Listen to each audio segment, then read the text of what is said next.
Shalom, shalom, Israel, shalom. It's Brother Raya. I want to give all honor and glory to the Most High God, Yahweh, Bahashema Mashiach Malak Yahushua. Another strong shalom to all of the mighty brothers that go out there and labor on the highways and byways, making their body live in sacrifice. In the rain, the tumults, the demons, the uprises, the uproars, they're out there standing 10 toes down for the name of the Lord. Another strong shalom to all of the mighty brothers that are not out there as of yet, but they're building themselves up. Reading, praying, fasting, being diligent, doing everything they could do to magnify the name of the Lord, to put themselves in a position to shake the hand and wake up the hopeful elect. Another strong shalom to all of the mighty Akwaf in this thing that actually sincerely reverence their husbands, being teachers of good things to the children at home, being quiet, shamefaced, submissive, loving, steadfast, cooking, sewing, cleaning, doing all of the righteous acts of our foremothers on fire for the Lord. Another strong shalom to all of the mighty Akwaf that are not married as of yet, but they're building themselves up, abstaining from all lust, wickedness, building themselves up in the ministry to magnify the name of the Lord.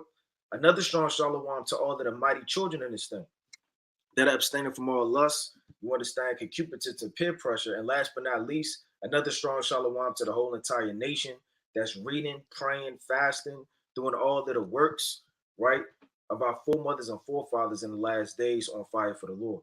This is going to be an in-depth breakdown on angels, the ranking of angels, the different positions of angels, because all angels aren't the same. You can't put all angels in a box. Angels is an in-depth breakdown from the cherubims to the cherubims, you understand, to the angel that stands in the sun, right, to Satan himself, to the archangels, right, the different angel, their offices, the priests that are angels, right, the prophet angels that come down to prophesy through the spirit, right, the different angels that are scribes, guardian angels, death angels, destruction and protection angels, all of these different angels, right, they have different offices, and the Lord created them all, man. Well, let's kick it off through the spirit of the Most High. Yahweh Shem Yahushua. Right? Let me share my screen and let me know if brothers and sisters can see it through the spirit. Right? Say Khan. Give me a strong Khan if you can see the screen. Right? I'm going to go to the book of Job, chapter 25. Right? To start it off. This is the book of Job. Right? Chapter 25. And I'm going to start. This whole thing is fire. It's short. But I'm going to start at 3. Is there any number of his armies? So the Lord has an army together, man. The so-called white man has an army. He drafts his men in.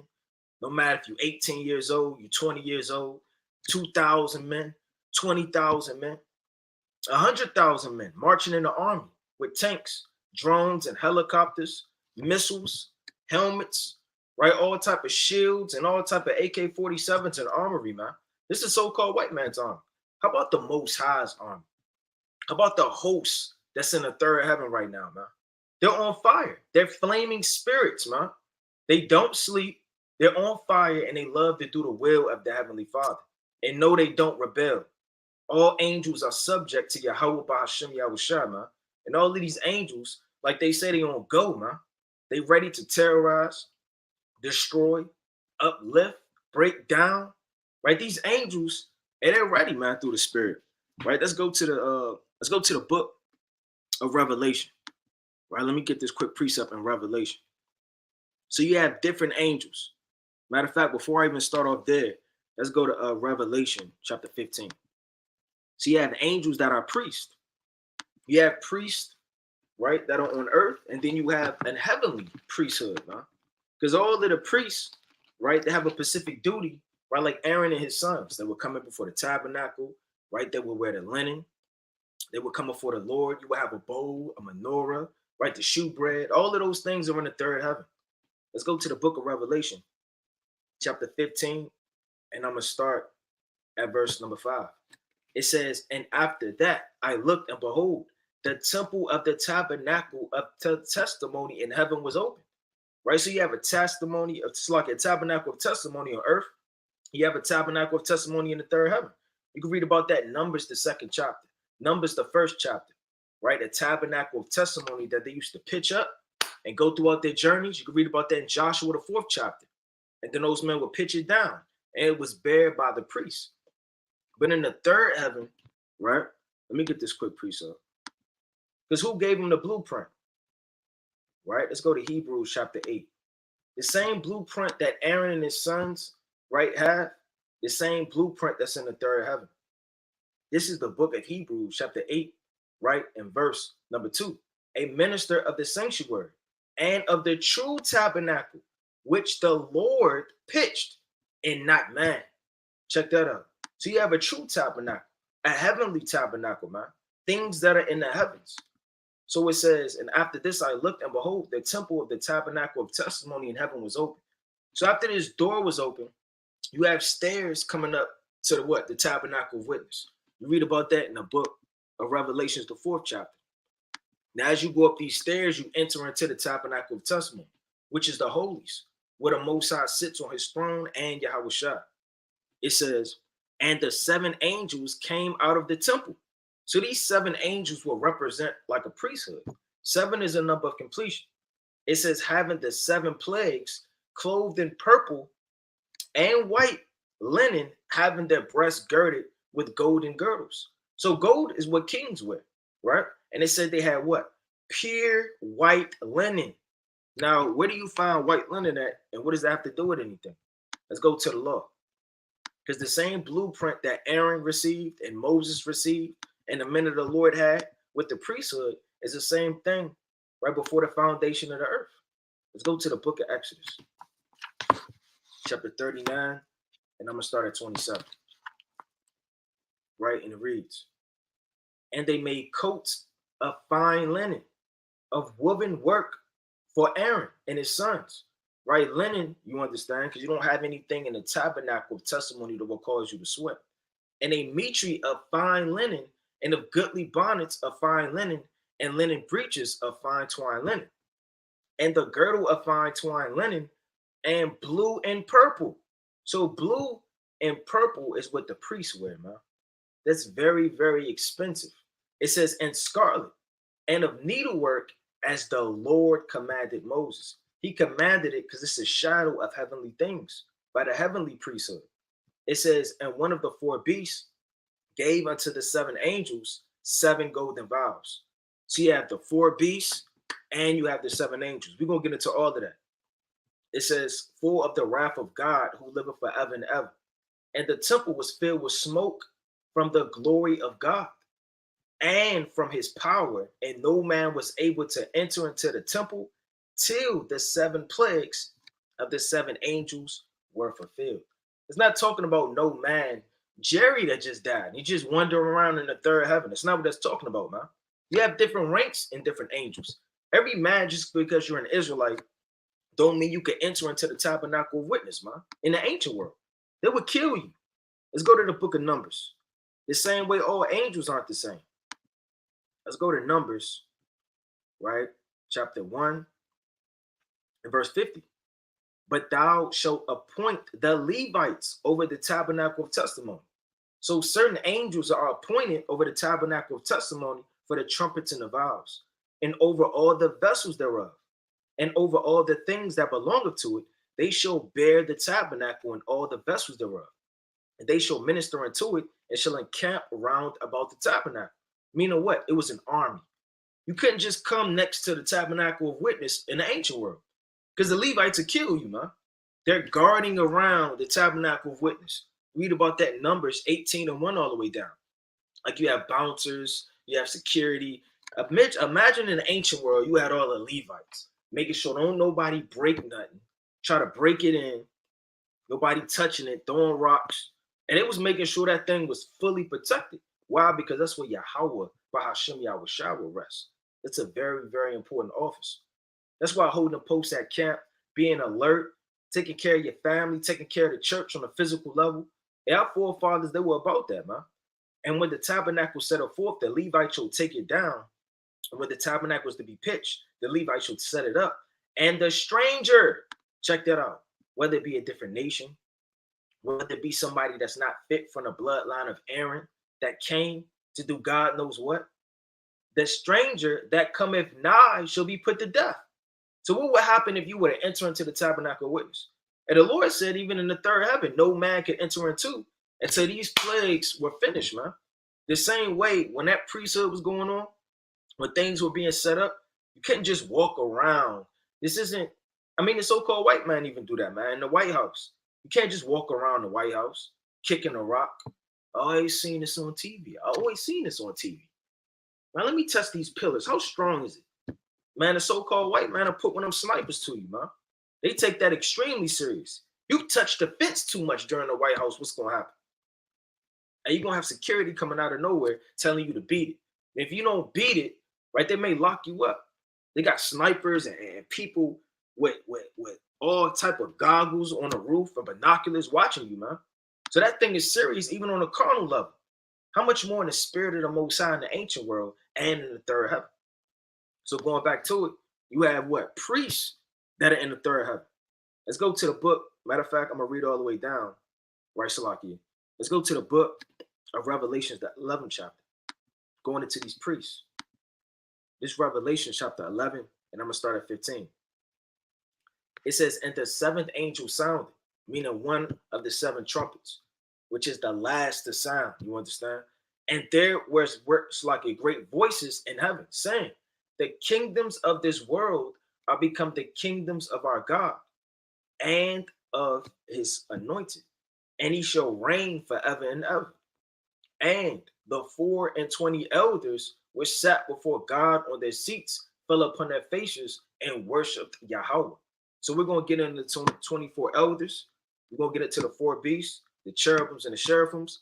But nevertheless, just to let you know through the spirit, all of these angels that are executing the priest's office, they have the linen on. You understand? They have gold on.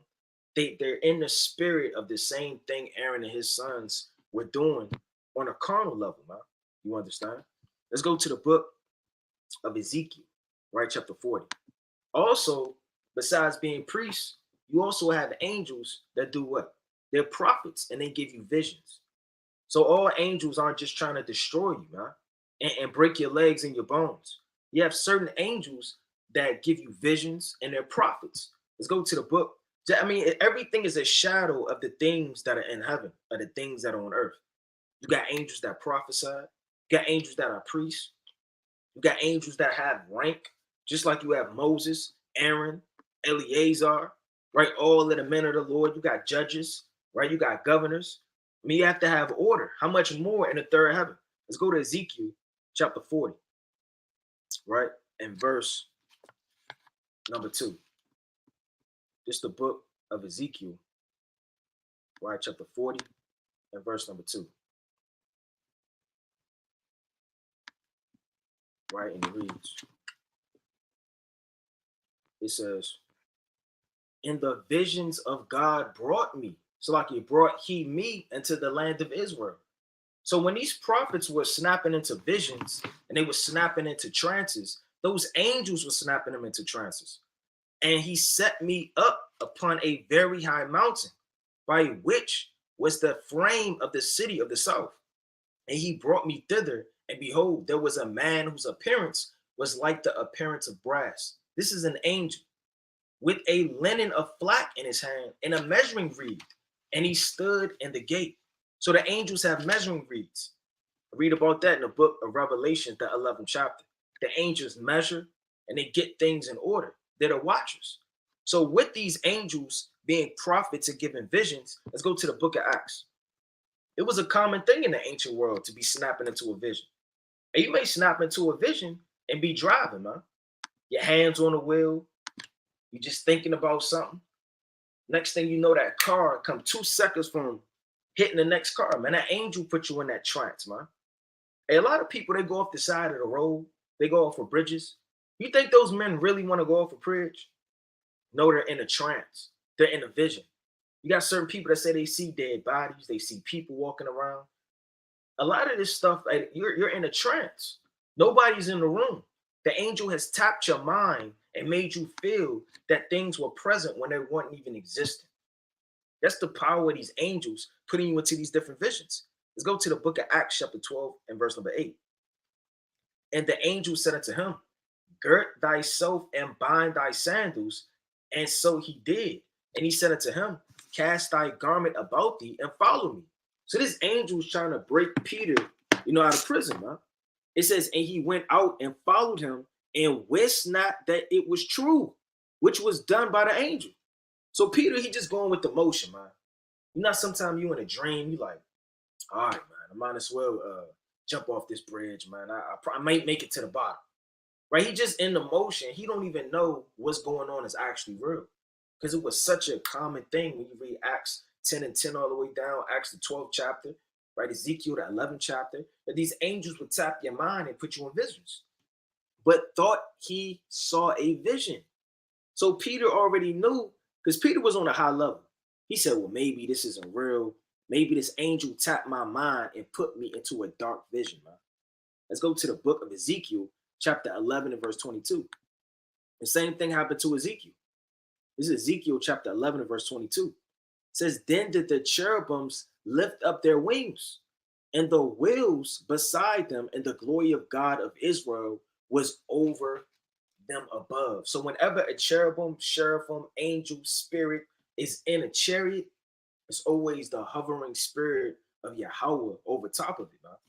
It says, and the glory of the Lord went up from the midst of the city and stood upon the mountain, which is on the east side of the city. Afterward, the spirit took me up. What is the spirit? The spirit of Yahweh Bashem Yahushua. How does the Lord move different spirits? By the angels, man. The angels move the elements. The angels move the air. The angels move speech. Everything is done through Yahweh Bahashem Yahushua in the hand of the angels, and brought me into a vision by the Spirit of God into Chelsea, into the captivity. So the vision that I have seen went up from me. Then I spake unto them of the captivity, all the things that the Lord has shewed me. So when you read the book of Ezekiel from the first chapter all the way to the 11th chapter, Ezekiel was having visions, man. The Lord was taking them from over here, putting them over here, putting his mind over here, and he was with the captives. When you read the Ezekiel chapter 1 and verse 1, how was he going all of these places, man? This is Ezekiel 1 and 1. Now it came to pass in the 13th year, in the 4th month, in the 5th day of the month, as I was among the captives by the river of Cherbar, that the heavens were open and I saw visions of God. Man. And what's happening in this same time he's seeing visions? The angels are appearing, which are giving the visions and tapping into his mind by Hashem Yahushua. Let's go to the book of Daniel, chapter 8 and verse number 15. Because angels, you got angels that are prophets, man. They prophesied, you understand, to Daniel. They prophesied into Ezra. They give the sense of the matter and break down these visions. It's the book of Daniel, chapter 8 and verse 15. And it came to pass, when I, even I, Daniel, had seen the vision and sought for the meaning, then behold, there stood above me as the appearance of a man. And I heard a man's voice between the banks of Eula, which is called, and said, Gabriel, make this man to understand the vision. So what do prophets do? They give the sense. What do leaders and apostles and elders? They break down the words of God, man. You have certain angels set up to be the light, to break down the prophecies, that give the sense, right? When Yahweh Shah, man, let me get this quick precept. Who was giving John the understanding? Yahweh Shah in the hand of the angels. Now, when you go to Revelation, in all of the 7 churches, they had an angel over top of that church. Now, having that angel over top of that church, what was the angel doing? Resting over top of that church. Let's read it. It's the book of Revelations 2 and verse 1. Unto the angel of the church of Ephesus. So each one of the 7 churches, which is the elect, had an angel over top of it, saying what? Write these things. So these angels are scribes, they're prophets. And we're not even getting to Satan, Lucifer. We're not even diving deep into it yet, man. I mean, the angel isn't just standing around ready to hop on somebody to commit murder all the time, man. These angels are very strategic. They're very tedious in what they do. They stand in watches. They're very diligent. They're set over specific offices. It says, he saith, he that holdeth the 7 stars in his right hand, who walketh in the midst of the 7 golden candlesticks, right, which are the 7 churches. You go to Revelation 3:1, what does it say? And to the angel of the church of Sardis, write. So these angels are also scribes, and they also give visions. So how was John getting the understanding? Let's go to Revelation chapter 1 and verse 1. It says, the revelation of Yahweh Shah HaMashiach, which God gave unto him to shew unto his servants things which must shortly come to pass. And he sent it. So if you're going to send something on earth and sanctified it, because you have a chain of command. The Most High sanctified and gave all honor and glory to Yahweh Shah. Yahweh Shah is sending different things like a general would do, man. He'll have his lieutenants come up, his officers come up, his different men come up, and he'll send specific things. Like the president, he'll send and sign it, and then you have the chief army man and this lieutenant and this governor, and they're going out, right, with the different things that have been signed off, and sanctified it by his angel and to his servant John. So yeah, Yahweh Shah gave it to John, but who gave it to John, man? Who's breaking these? Who's literally right under Yahweh Shah, man? These angels with these offices. So when you go to the book, let me get this real fast. Let me go back to Daniel. Daniel chapter 8, right? In verse number 16. It says, and I heard a man's voice between the banks of Eula, which is called and said, Gabriel, make this man to understand the vision. So he came near where I stood, and when I came, I was afraid and fell upon my face. But he said unto me, understand, O son of man, for at the time of the end shall be the vision. So Gabriel's giving a sense, man. He's breaking this thing down. When you read Daniel the 8th chapter, verse 20 all the way down, it's going into what? The Medo-Persian Empire. Giving a sense of the horns, man. One was higher than the other. Who's breaking all of this down? Who's giving a sense via the prophets, man? These different angels. Who's also a voice of the Most High by prophecy. Let's go to the book of Revelation, the 10th chapter. Verse number 1, right? It says this, and I saw another mighty angel come down from heaven, clothed with a cloud, meaning what? He had a chariot with him coming down from the third heaven.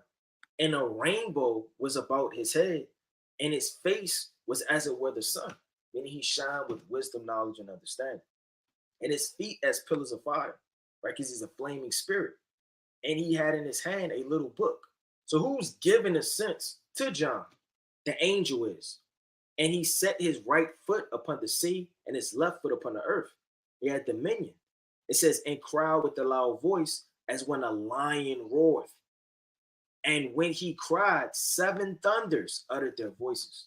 What are the 7 thunders? The voice and secrets and mysteries of the Most High. So as this angel is about to speak, who is he speaking for? The Most High.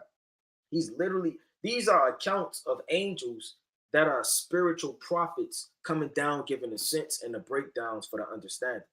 Because you got priests, you got visions and prophets, you got Satan, you got different devils, right? All of these, you got the angels with the trumpets, the cherubims, the cherubims, all of these different angels, they had their different duties, man.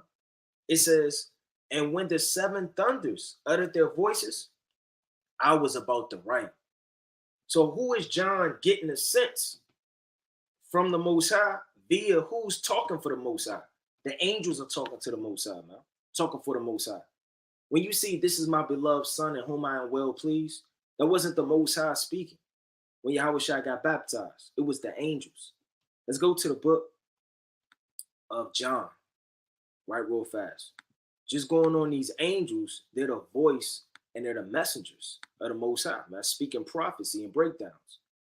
It's the book of John, chapter 17. So like it, chapter 12. Chapter 12, and I'm going to start at 28. And it reads, it says, Father, glorify thy name. This Yahweh Shah Mashiach. Then came a voice from heaven, saying, I have both glorified it and will glorify it again. That wasn't the Most High speaking.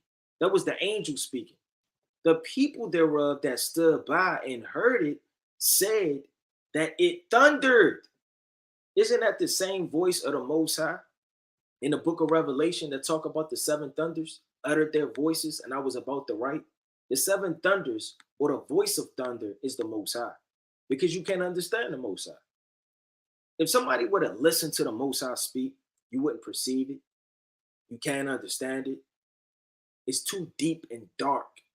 And it's not even meaning on a loud sense, like, the Lord is speaking. No, it's on a deeper level, man. Hey, everybody's scared of thunder.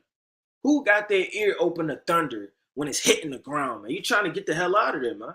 You're not trying to figure out when it's getting stronger. Well, and you just trying to stop the thunder until you actually get to the root of the problem and you end up in the third heaven somewhere, man. You can't seek things out that are too deep and too dark for you. When you go to the book of Job, chapter 37, it tells you the Most High's voice is thunder. So when those people heard that, they said, damn, it thundereth, man. When the angel was speaking out of the chariot. This is the book of Job, chapter 37, and verse number 4. It says, after it a voice roareth, he thundereth with the voices of his excellency, and he will not stay them when his voice is heard. Check that out, man. So you can't understand that. So it says that it thunders. Others said an angel spake to him. So you had others around that were on a high, deep spiritual level that knew those things. You had other people saying, damn, it's thundering outside, man. Let's go to the book. Look at this quick precept. So you have those prophets, those angels that are like prophets, man, right? Let's go to the book of Revelation, chapter 1, and verse number 20. Right, and it reads, it says, the mystery of the 7 stars, which thou sawest in my right hand, and the 7 golden candlesticks and the 7 stars, right, are the angels of the 7 churches. And the 7 candlesticks, which thou sawest, are the 7 churches. So you have these different angels, right? They're scribes. We went briefly on the priests. We got angels that are prophets, which give breakdowns and visions. But you also have angels that are scribes, man. Don't you have scribes on the earth that writing things down like Baruch? They're sitting up there and they jotting down and they putting their heart and soul into it. What do you think those angels do?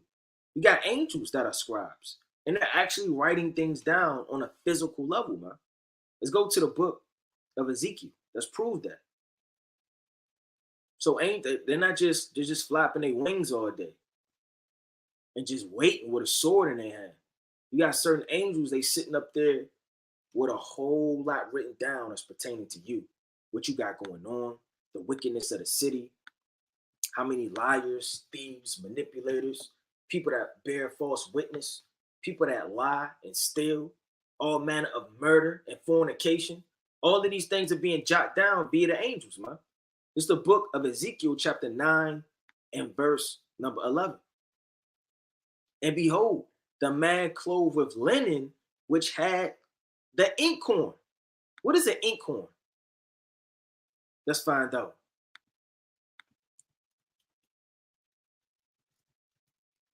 Let's find out what an inkhorn is. Why does an angel have an inkhorn in his hand, man? An inkhorn is an old ancient way to write. They didn't have pens and markers in the ancient world. They had an inkhorn. Now, what would you do is you would take a feather, you would dap it in some ink, and you would start writing whatever you wanted to write, whether it be a book, a novel, a message, right? A decree. So this angel came down of the city and he had an inkhorn in his hand, man. Why? Because he's scribing out everything that's going on. It's an angel in your city right now with an inkhorn. He's coming down through the spirit. He didn't read today. She didn't fast today. She's arguing with her husband. She's going off. She's studying witchcraft. He's beating his wife. He's not listening. He's manipulating her. He's overthrowing his household. The little children aren't listening. They're going the hell off. They're sneaking around. Hey, the angel got a whole lot to say, man. And he's bringing all of that up before the Lord. That's why you have books in the third heaven. Those books don't just magically just appear with all of these words in them. Who are writing down all of these accounts? Who's scribing out the messages? Who's going in depth for things to be charged with?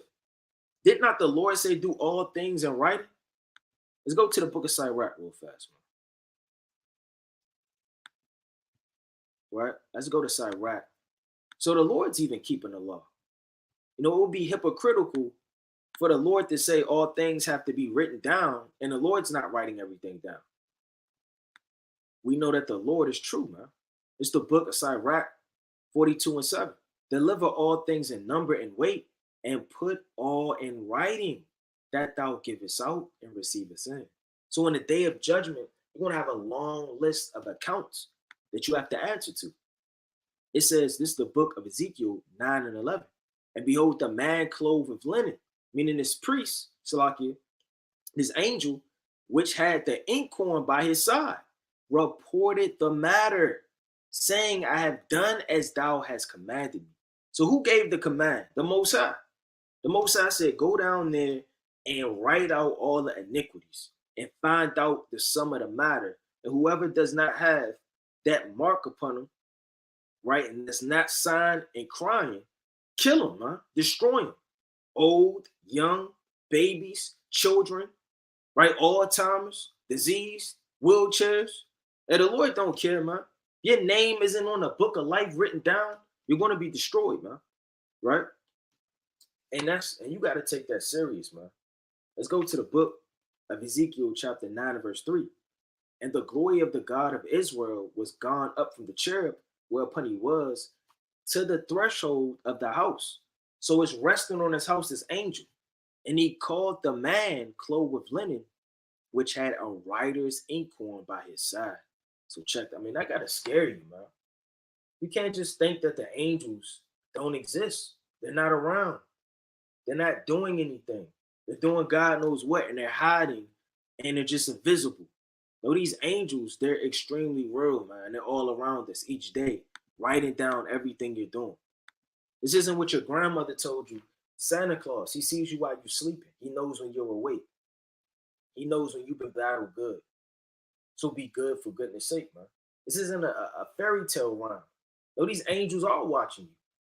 And they know what the hell you've been doing. If you've been on fire, if you haven't been, if your mind not right, your thoughts are blurred, all of those things are going up to the Lord, man. Let's go to the book of Daniel chapter 4 and verse 13. Going into the angels that are scribes, that bring up prayers, bring up accounts, sins, iniquities. It says he cried aloud and said thus, hew down the tree. Right? Salaki. We'll start at 13. It says, and I saw in the visions of my head upon my bed, and behold, a watcher and an holy one came down from heaven. What are also the angels called? They're called watchers. What do watchers do? They make sure things are in order. They're trying to figure out the sum of the matter. They're jotting down and scribing what's going on to bring it before the Lord, man. So these angels are watchers. They're in the basement with you. They're in that dark room with you doing God knows what. And if you don't repent from all your iniquities and everything that you've been doing, the Lord is going to destroy you and kill you, man. So yeah, these angels are spiritual watchers. They stand between the heavens and the earth. Let's go to the book, right, of Jeremiah chapter 17 and verse 1. Getting all accounts of angels that scribe and angels that are writing down your iniquities and sins. It's Jeremiah 17 and 1. The sin of Judah is written with a pen of iron. You think the Most High himself is writing this down, man? You think Yahweh Shah, which is giving judgment on the right-hand side of the Most High, has the pen? No, it's a chain of command. The angels have the pen. The angels have the inkhorn. The angels are jotting down all the Judah's sins, your iniquities, your murders and atrocities. Every time you break the law, every time you don't have the fruits of the Spirit. And with the point of a diamond. So it's so sharp when these angels are writing it down. The Lord said it's like a diamond. And it is graven upon the tables of thine heart and is upon the horns of your altars. So you can't escape this thing, man. You can't escape the angels watching you and bringing up these accounts before the Lord. Right? Let's go to the book. I might get this quick precept. Psalms. Because in case you might be new to the truth, you may not know what's going on. Right? When the scriptures speak about spirits, you have spirits that are angels. These ministering spirits and spirits that roam the earth, they're nothing more than angels. This is the book of Psalms, chapter 104, and verse, right? I'm going to start at 4. It says, who maketh his angels spirits and his ministers a flame of fire. So the angels are known as spirits. So a spirit hopped on them, a spirit fleed, this spirit did this. Those are nothing more than the angels tapping in and manipulating the elements or whatever is going on. But you also have angels that are built for protection, right? Let me get that real fast. Go to the book of Luke, chapter 12. You have Michael the archangel. So you have all of the different ranks of the angels. You have Michael, Gabriel, right? You have Uriel. You have all of these different angels that are set up. You got Raphael, and all of them have a different duty. Micah Allah, right? You have Michael the archangel, was the angel of war. So whenever there's a fight going on, protection, different principalities over a region, and you have to stand up for protection, Michael's going to stand up for the whole body of Israel. It's not like this brother has Michael to himself. No, for all of Israel, he's fighting these spirits, man, because he's a chief angel of war, right? Right under Yahweh Shah to lead a battle. Then you have the angel of light, which is Uriel. Whenever there's a light or a light to be buried, which is called the angel of light, he will break it down to Ezra.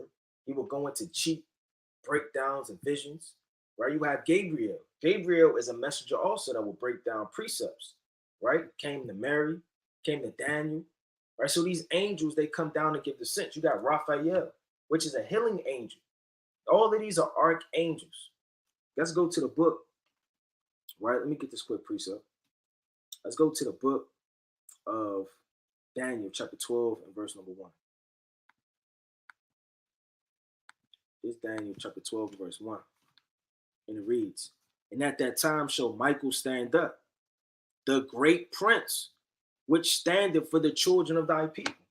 So Michael stands up for Israel, man. And there shall be a time of trouble. So when you read Daniel, the 11th chapter, it's peeling right over to Daniel, the 12th chapter. When you read about the kings, right, the south and all of those different things, right, the latter end, verse 40 all the way down, those troublous times is when Daniel, Salaki, is when Michael is going to stand up for the children of Israel.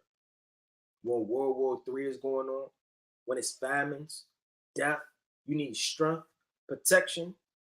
You need a hand to help you and pull you out of God knows what, man. Michael's going to be sitting up there strengthening you through the Spirit, man.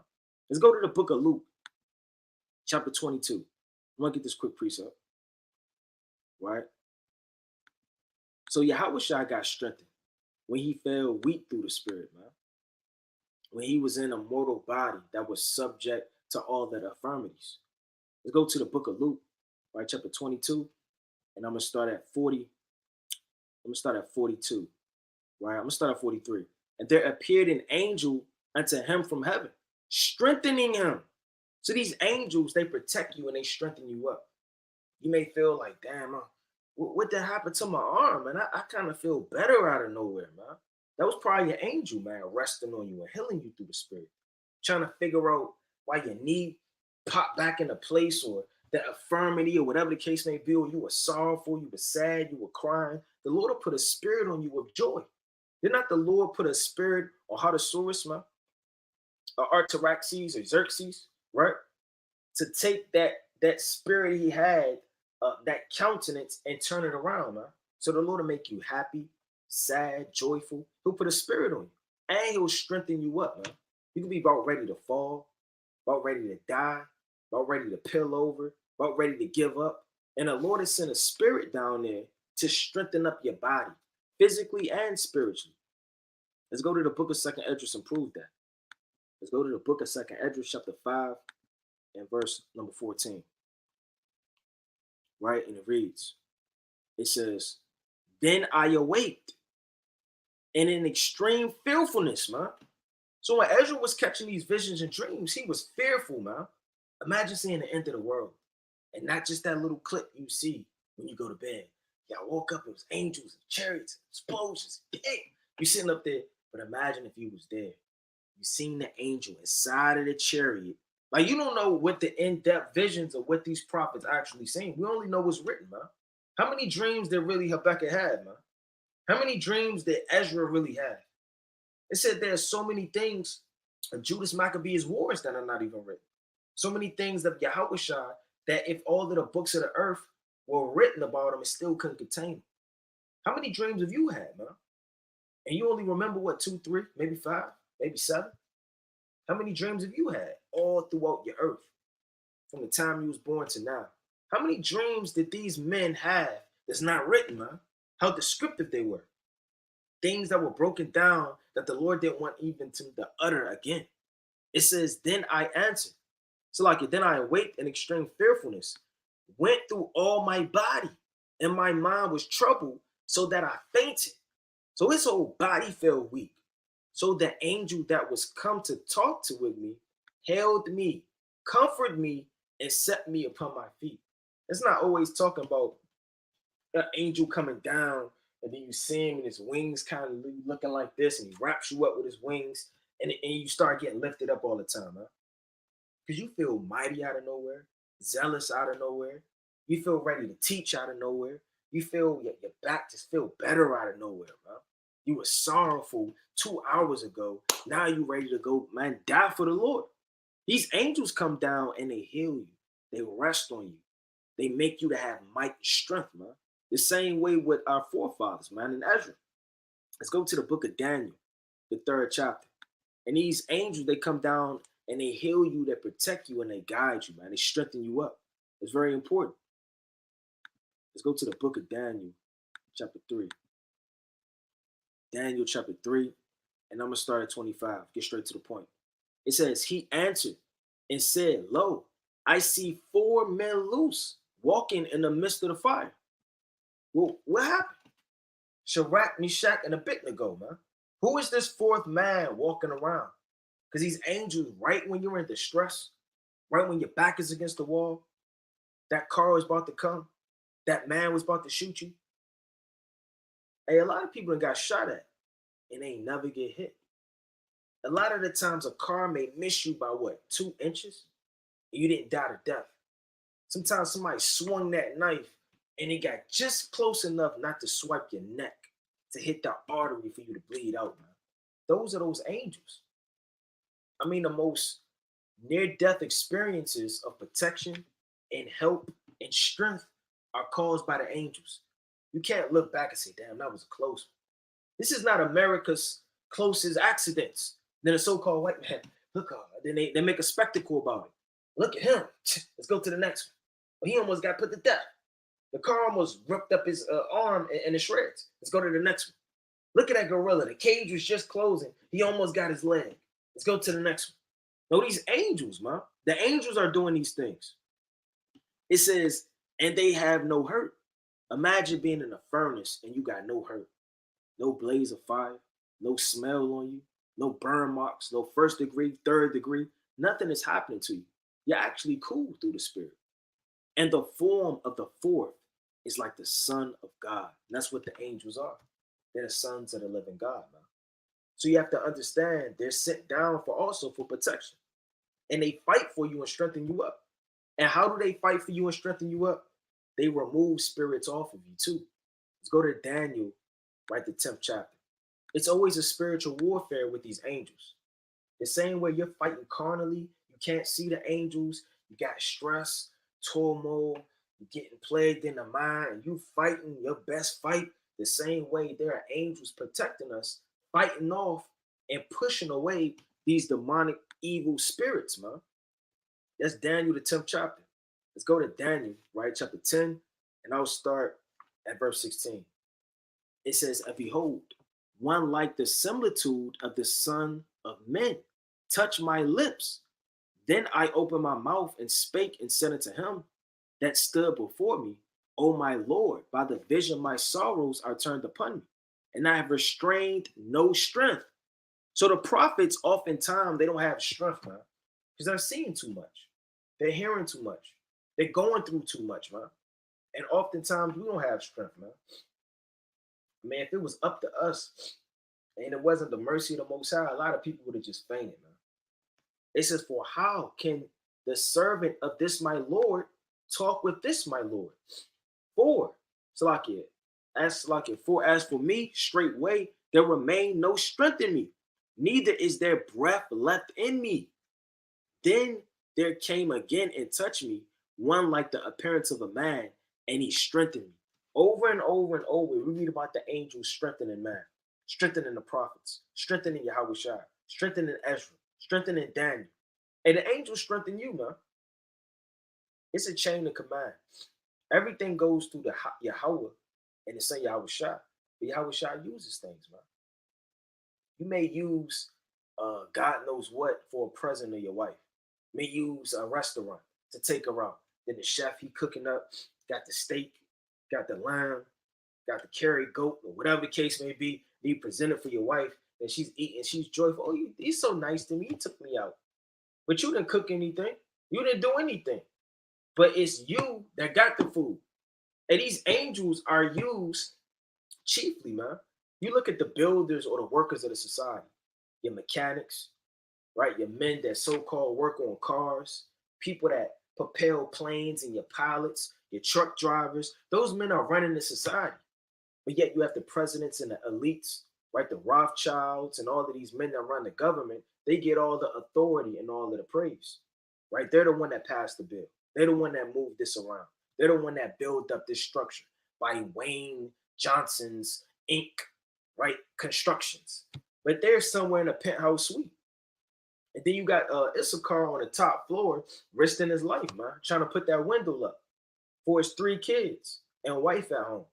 So these angels, they're workers, man. They put the work in.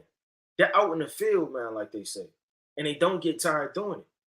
It says, and he said, "O great man," so like you, "O greatly beloved, fear not. Peace be unto thee, be strong. Yeah, be strong. And when he had spoken unto me, I was strengthened and said, My Lord, Lord, speak, but thou hast strengthened me."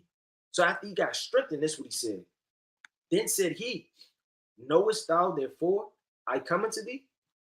And now will I return to fight with the prince of Persia." So these angels, they're fighting spirits off every day, man. You praying to the Most High, you're going to have an evil angel trying to chop it down. You got another righteous angel trying to keep this angel away. Now, all angels keep the commandments of Yahweh Bashem Yahushua, but you have evil angels. They're created to only do evil. And when I am gone forth, lo, the prince of Grecia shall come. Check that out. But I will shew thee that is not noted, Slakia, which is noted in the scripture of truth. And there is none that holdeth with me in these things, but Michael, your prince. So these princes, Slakia, these kings, and these spiritual powers and all of these different principalities, man, they're out to get you. Let's go to the book of 2 Maccabees, chapter 7. Matter of fact, let's go to 2 Maccabees 11. It's 2 Maccabees, chapter 11, and I'm going to start at 7. Then Maccabeus himself, first of all, took weapons, exhorting the others that they would jeopardize themselves together with him and help their brethren. So they went together with a willing mind. Check this out. And as they were at Jerusalem, there appeared before them on horseback. Now, that's not a physical horse. That horseback is a chariot.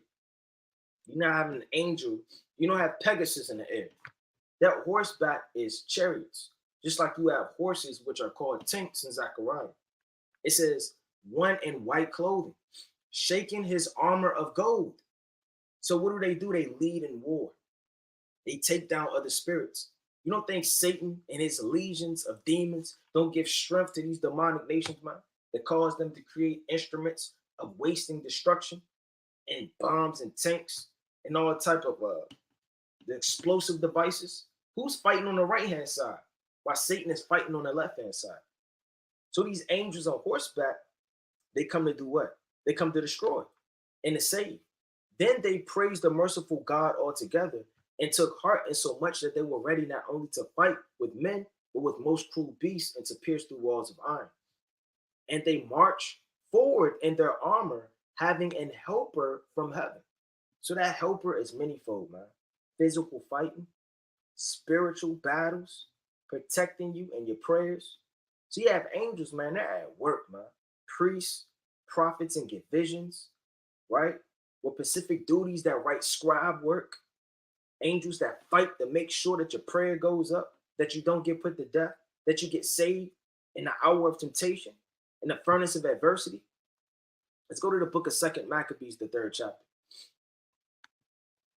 This second Maccabees, chapter 3, and I'm going to start at 22.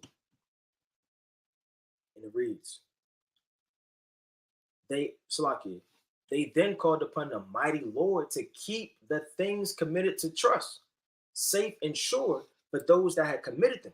Nevertheless, Heliodorus excused that which that was decreed, and now he was there present himself with his guard about the treasuries of the Lord of spirits, and the prince of all power caused a great admiration, so that all that presumed to come in with him were astonished at the power of God and fainted when they were sore afraid. Man. So the Lord can have an admiration come out of nowhere, an angel appearing to you. The lights go off, the third heaven start to shake, and all type of thunder going on, man. You see a spirit walk in the dark, man. You see eyes open and shut. You think, what the hell is this, a vision? Did this actually happen? A great admiration, that's deep, man. A lot of people see stuff. A lot of people witness different accounts. And there appeared unto them a horse with a terrible rider upon him, and adorned with a very fair covering, and ran fiercely. So imagine, yeah, we see the chariots from time to time. Then they disappear. Then you point in your car. Yeah, I seen the chariot. I seen the chariot. I seen the chariot. And then you kind of go back to work. No, imagine if that chariot was running full blast towards you, and it got bigger and bigger and brighter, and you seen that flame of fire wrapped around it, and then a man came out of it, which was an angel. I mean, that would literally bug somebody out, man. You talk about fear. People scared of spiders and lizards and damn Day with the strap. Imagine an angel, man. It says, and smote at Heliodorus with his forefeet, and he seemed that he had sat upon the horse, had complete harness of gold. So you see how the angels rock? Hey, the angels probably look mighty when you sing. Four wings, got the beard on. They dripped in all gold and linen coming out of the chariots. And they're not joking around. They're not coming for games. No, Jake, you kind of visit your uncle, you just came to pick up your shoes. And then, oh, what you been up to? Nothing. Just working. How the kids? Running around. No, the angels don't get out of the chariot to have small talk, man. They're on a mission. They're coming to destroy, kill, murder, save. They're not laughing and giggling. They don't have cell phones.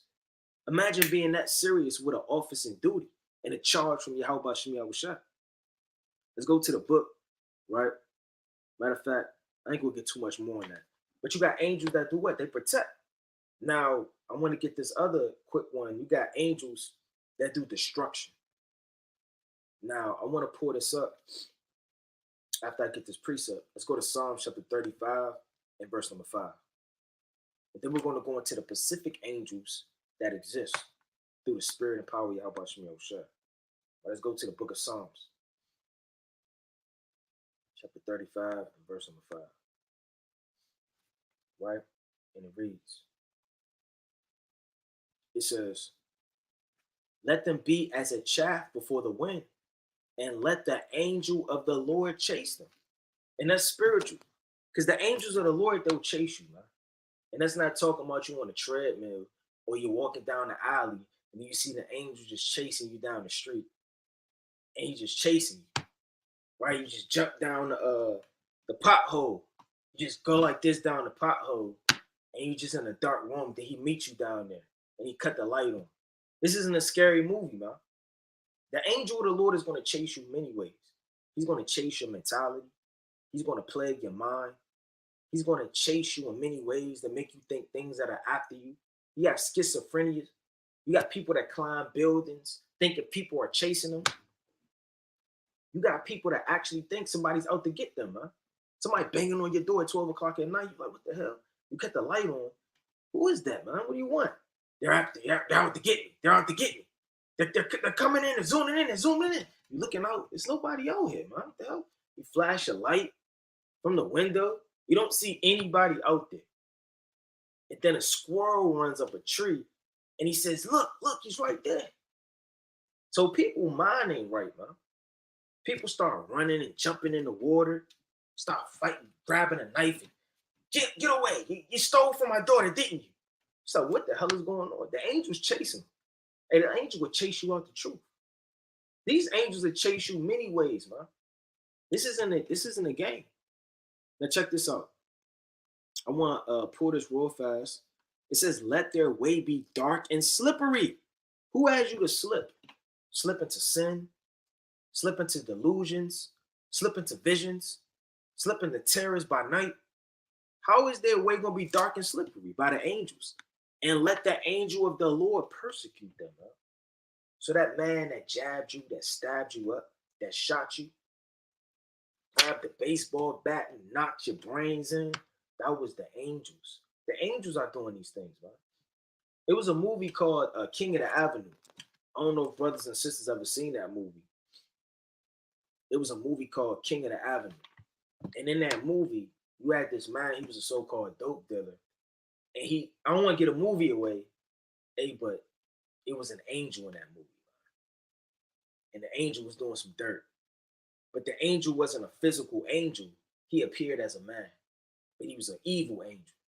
And he was doing things in the movie, and nobody seen him. Like it was, brothers, it's a worldly movie, but nevertheless, you may watch a drama or a so-called horror movie or comedy here and there through the spirit. You understand? But that was a spiritual movie, right? Because it's going into the wickedness of man on top of the different principalities that rest on people. It was spiritual. But nevertheless, let's go to, let me pull this up real fast. Now this says night terrors. Overview. Sleep terrors are episodes of screaming. So when an angel hop on you, man, at night, let me get that in Job. So destruction isn't always talking about a volcano. Let's go to the book of Job, chapter 4 and verse 12. Right? It says, now a thing was secretly brought to me, and my ear received a little thereof, and the thoughts from the visions of night. We just went into who gives you visions, who taps in your mind, who puts spirits on you, man, who makes you crying in the middle of your night, or making you feel like somebody chasing you, or put you so deep into a trance, you're trying to fight off whatever spirit, and you claw yourself, and you wake up with claw marks, and you say, well, nobody was in here. It must have been somebody must have clawed me. Brother, you clawed you. You had them spirits on you, man. You punched yourself in the eye last night. You scratched your face in your sleep. You wake up with all type of marks, whelps, bruises. And these night visions and terrors, these angels, make you kill yourself in your sleep. You start choking in your dreams. You're so fearful, your heart start beating out your chest. It says, when deep sleep, and that's spiritual. Because when deep sleep falls upon man, that's never good, man. Unless it's a vision of the Most High. Hey, Abraham fell into a deep sleep, but on the right-hand side. But that deep sleep from those evil angels are going to cause you, right, to be overthrown. Falleth upon men. Fear came upon me and trembling. So you got people that tremble, they're sweating in their dreams. They wake up, their undergarments are soaked. Let's go to night terrors. It says episodes of screaming, intense fear, and failing while still asleep. Also known as night terrors, sleep terrors often are paired with sleepwalking. Imagine you got a spirit on you and you start sleepwalking, man. You just walking around. You went to the freezer, right? Gnawing on some damn frozen chicken, right? You threw that away because you can't taste it. You put your hand in the garbage disposal. You click the button. You still deep sleep. Wake up with bruises. Hey, deep sleep. I mean, you wake up. You outside somewhere, man. You wake up and you're outside. You live on 31st Street, but you wake up and you on 35th Street, trying to figure out how the hell you got here. And you wake up from your deep sleep, right? You got your pajamas on. right? You took your wallet out the house and your cell phone in the other hand, and people are following you, man, because they're about to rob you. So these spirits will make you sleepwalk. It says sleep terrors are considered parasomnia, an undesired occurrence during sleep. So you could get beat up, jumped, robbed, and people actually do sleepwalk, man. That's a high level of demonic spirits that are controlling your body uncontrollably. That's possession. You're supposed to have not necessarily control over your body, but you're supposed to be in a right state of mind to be able to call upon the Lord when things aren't right. That's possession. If you're walking around sleepwalking, or you have spirits on you to where you can't control yourself, you understand, by trying to pray and trying to read, you're possessed, man. It says, it's Job chapter 4, reading on from it, which made all my bones to shake. Then a spirit passed before my face, and the hair of my flesh stood up. So you get so scared, you get those tingling. I don't even know what it's called, man. You know when your body kind of shivers, you get the goosebumps. That's what it is, man. Hey, he's talking about the goosebumps. The hairs on his head stood up. The goosebumps was popping out. So it says, let me get right. Salaki. I just want to see Esau understanding on how you so-called treated psychological problems. Esau always want to put his science behind something. Now you got spirits and demonic demons chasing you for God knows what reason. And the Lord may just be giving you over to that, man, because you deserve that. All judgment isn't judgment while you're awake. You could be judged in your dreams, in spirits that never leave you. It says, and stood still, but I could not discern the form thereof. So you have different shadows that appear. I've heard brothers say, I seen a shadow, man. I seen the spirit. I seen the dark demon, or I seen these different things. Yeah, these spirits, they'll chase you, man. Let's go to the book, right? The Psalms, chapter 103 and verse 20. So yeah, these evil spirits, they'll get up with you, man. And they'll have you doing God knows what, or terrorizing. Let's go to Psalm chapter 103 and verse 20. It says, bless the Lord, ye his angels that excel in strength. So when an angel hops on you and starts to manipulate your body, you start to excel in strength. That's why people, when they smoke PCP, they get stronger. Crackheads and people running around naked outside, they trying to flip over cars. You got your so-called ex-husband or your so-called ex-wife. She punched a hole through the damn door. She punched a hole through the window, took a bat and bust half the TV wide open, man. Because they rush with them demons. And you know when you're about to get in a fight or you're so angry, you just start pulsating. You just start, your body start, it's like a spirit. Those spirits are just trying to get out you. Like if you're relaxed, your body's just calm. You're in a state of relaxation. You may fall asleep, right? You may just kick back and enjoy TV, some wine, conversation, the scriptures, right? Whatever the case may be on the right-hand side, right? You may just have to, whatever case may write something up through the spirit, may jump on a breakdown. When you're angry, you're pissed off, you want to fight, you got those demons on you, and that rage is pulling you. It's like it's pulling you out your body. Your heart start beating uncontrollably. And you're trying to figure out how to calm down. And it's like you need to rage and fight and break something, man. Because those demons are in you trying to excel in that strength, man. To do his commandments, right? And that's multifold, because that's talking about how the angels have strength through the power of Yahweh to execute all things on earth that he gives in charge. Hearken unto the voice of his word. So how do the angels excel in strength? Let's go to the book of Psalms, chapter 29. It's going to tell you. This is the strength of the angels. You got to start playing with the angels, man. Yeah, we know all praise and honor and glory to the Most High God, Yahweh Bahashim Yahushua. But, hey, man, he didn't create the angels for no reason. This is the book of Psalms, chapter 29, and verse number 3. The voice of the Lord is upon the waters. Now we just know what the voice of the Lord is earlier on in the lesson through the Spirit. The voice of the Lord as the angels, man, because they speak. They're the messengers of Yahweh. That's literally what the word angel mean. They're a messenger. They're a flaming spirit.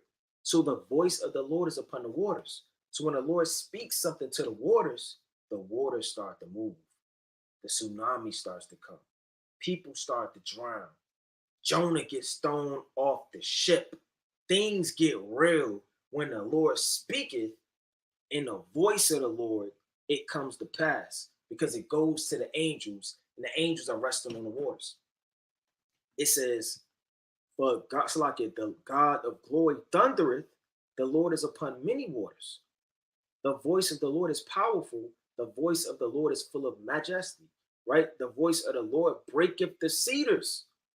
So is the Lord really yelling so loud from the third heaven that the trees start shaking?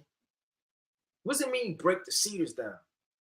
Man, that's talking about man on one fold, because man are like cedar trees. And it's talking about what? Earthquakes. The Lord will break down countries, break down forests and cedar trees, man. Trees start to fall over. The elements of the Amazon start to get shaken up. Yeah, the Lord breaketh the cedar of Lebanon, man.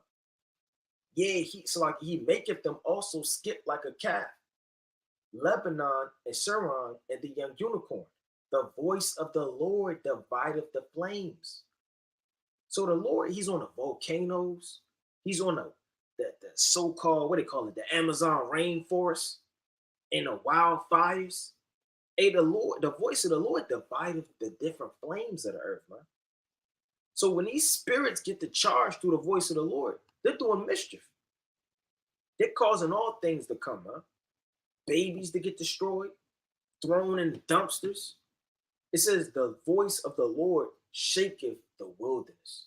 So when the Lord gave the charge for the earth to open up in the book of Numbers, the 16th chapter, verse 30 all the way down, who did that? The angels did. The angels give the earthquake. The Lord shaketh the wilderness of Kadesh. Check that out, bro. So when all these things start to come to pass, who's doing it? The Most High, by Hashem Yahushua, through the hand of the angels. And it may not be one angel. It may not be 5 angels, but there are an innumerable amount of angels. There may be 14,000 angels in your city, man. Maybe 100,000 angels in your city. It may be 200,000 angels in your city, man. We don't know the mind of the Most High and his judgments, but we do know these angels, they're all around us, man. Let's go to the book of 1 Chronicles chapter 21. 1 Chronicles chapter 21 and 15. It says, and God sent an angel unto Jerusalem to destroy it. And as he was destroying, now what did the Lord tell David his options was? We're not going to read this whole thing, but he had famine he could face. He could get beat down with the pestilence, or the hand of his enemies could overtake him, man. So if all of these things were an option and David picked one, who executed the sword to come to you? Who executed pestilence to come to you? Who executed famine to come to you? They're actual angels that come down and hit the soil of the earth and striking all of the crops. There's actual angels that either come into animals, come into men, come into different things as viruses, man. These things aren't just coming out of nowhere. The angels are moving all of these different things around. It says, and Salakia, and God sent an angel into Jerusalem to destroy it. And as he was destroying, the Lord beheld and he repented him. So the Lord was like, man, this angel kind of putting in work, man. He put in a whole lot of work. He destroying this thing. It says, and the evil, and sent it to the angel that destroyed, it is enough. Because this angel is threshing through. I mean, we could see the angel destroying Jerusalem, man. It probably terrify all of us. Even it is enough. Stay now thy hand, meaning chill out. And the angel of the Lord stood by the threshing floor of Onan the Jebusite. And David lifted up his eyes and saw the angel of the Lord. So in the ancient world, the men of the Lord, they saw the angels. They saw him, whether it be in the third heaven, they'll see him in maybe a vision or whatever the case may be, right? Like Peter, they'll see him in person, may lift you up, or you may have encountered an angel and not have known it. And the Lord said, let me get the classic in Hebrews, chapter 13. You got to be careful who you entertain because you might be entertaining an angel. There's been so many accounts where brothers, talk to brothers, man, and it could have been an angel. We don't know.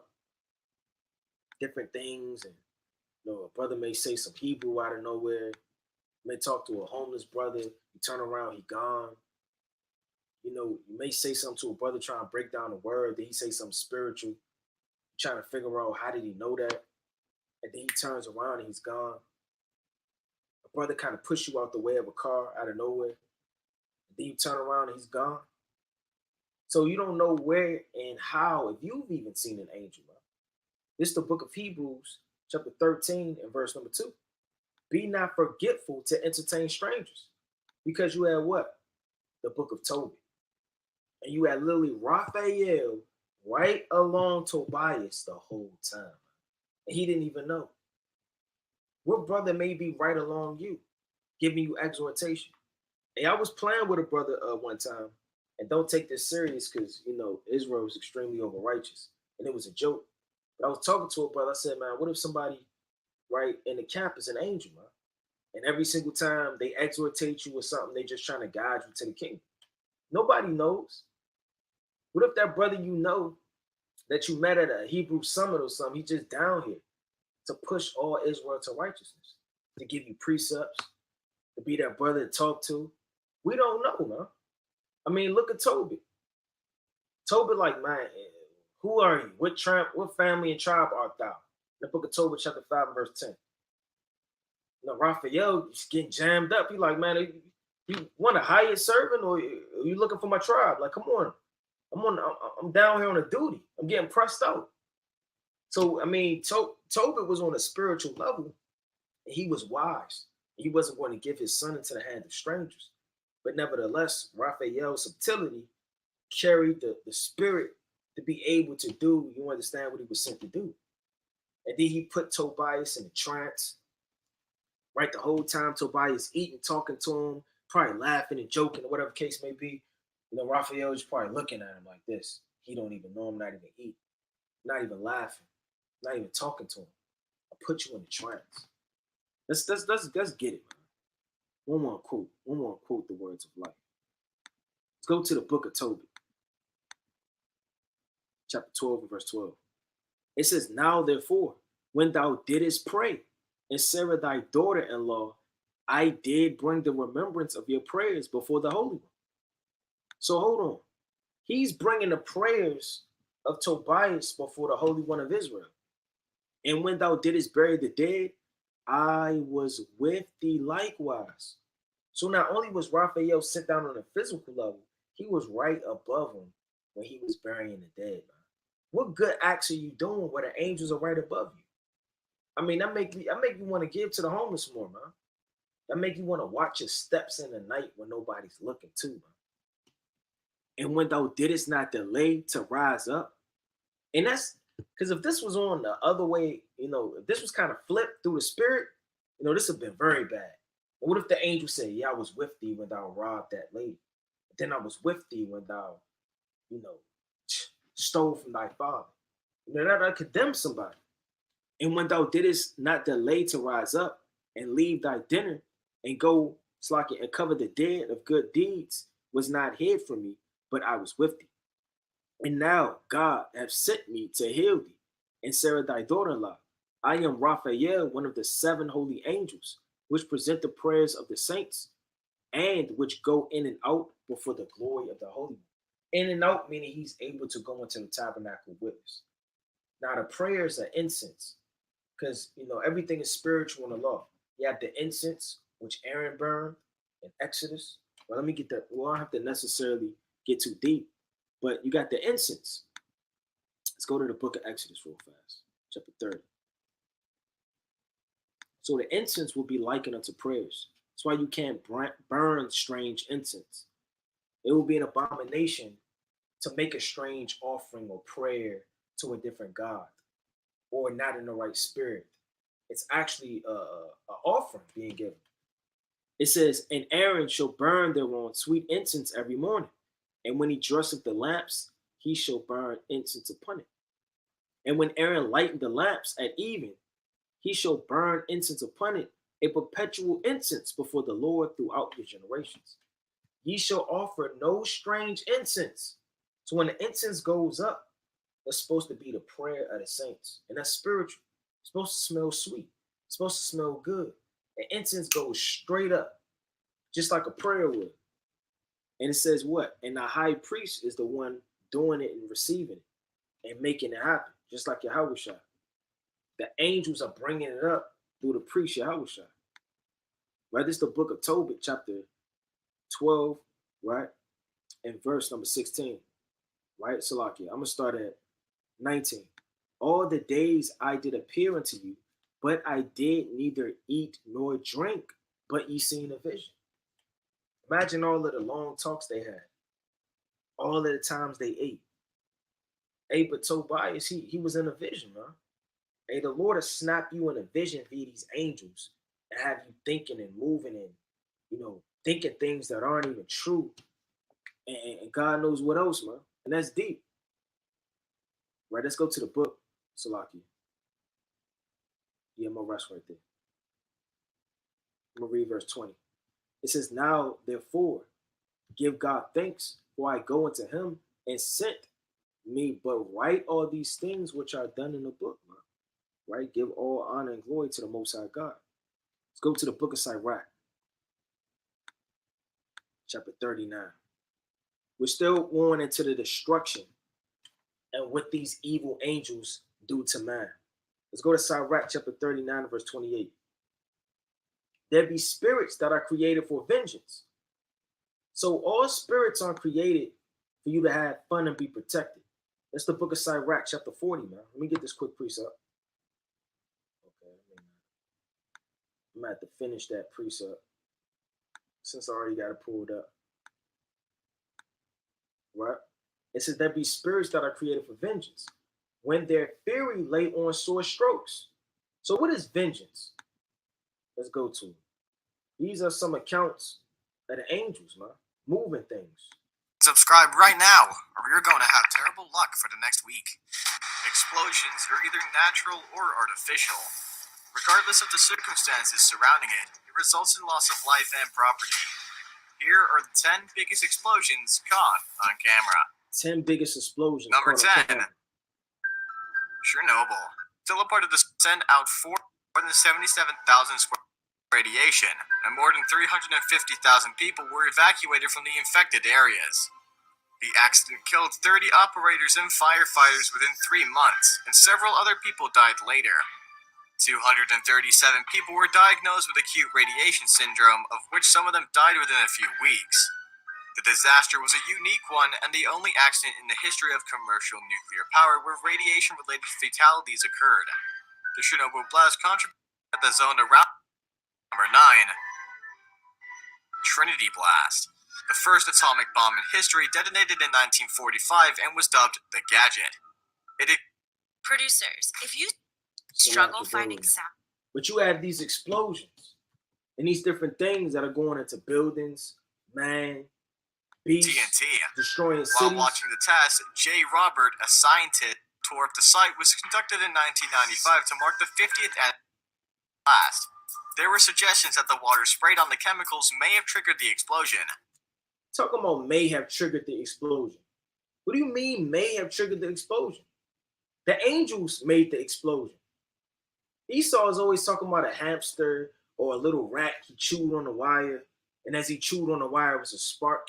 Then the spark jumped on the old coffee that the damn janitor has spilled last Thursday, which ran down to the generator.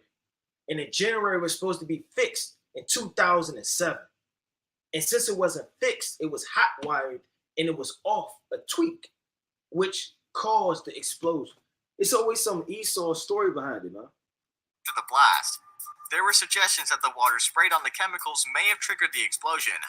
Calcium carbide, for example, reacts with water to create a highly explosive acetylene. The China Earthquake Network Center said the first explosion had a power equivalent to 3 tons of TNT detonating, while the second one was 21 tons. 3 tons of TNT. The second was so big that the satellites orbiting Earth picked it up too. Number 7. Underwater nuke test. On July 26, 1946, the U.S. military experimented with a new type of nuclear test. In charge, the task force suspended an atomic device 90 feet below the water's surface in one of the isolated rings of coral and land that make up the Marshall Islands. So they're blowing things up underwater, blowing things up in the skies, buildings are being destroyed. But then you have natural disasters, man. Right? All of these things are done by the angels. It says in a time of destruction, they pour out their force and appease the wrath of him that made them. So what if the Most High's wrath isn't appeased with 17 dead bodies? What if he requires 1,000 for his wrath to be appeased? For that to get the Most High happy? 19 more children that get eaten alive by she-bears, man. I mean, what if that doesn't appease the Lord? What if he requires more blood? Do you know what those angels are going to do? They're going to go harder. They're going to kill more. They're going to destroy more, man. It says, and that's like with any child. You see your father or your mother in the stands and you playing basketball, you're going to ball harder. You're going to require the ball and you're going to shoot the last jumper. Hey, they're the sons of God on a spiritual level, man. And if the Most High isn't appeased by what they're doing, they're going to continue to overthrow. They're going to continue to have wrath.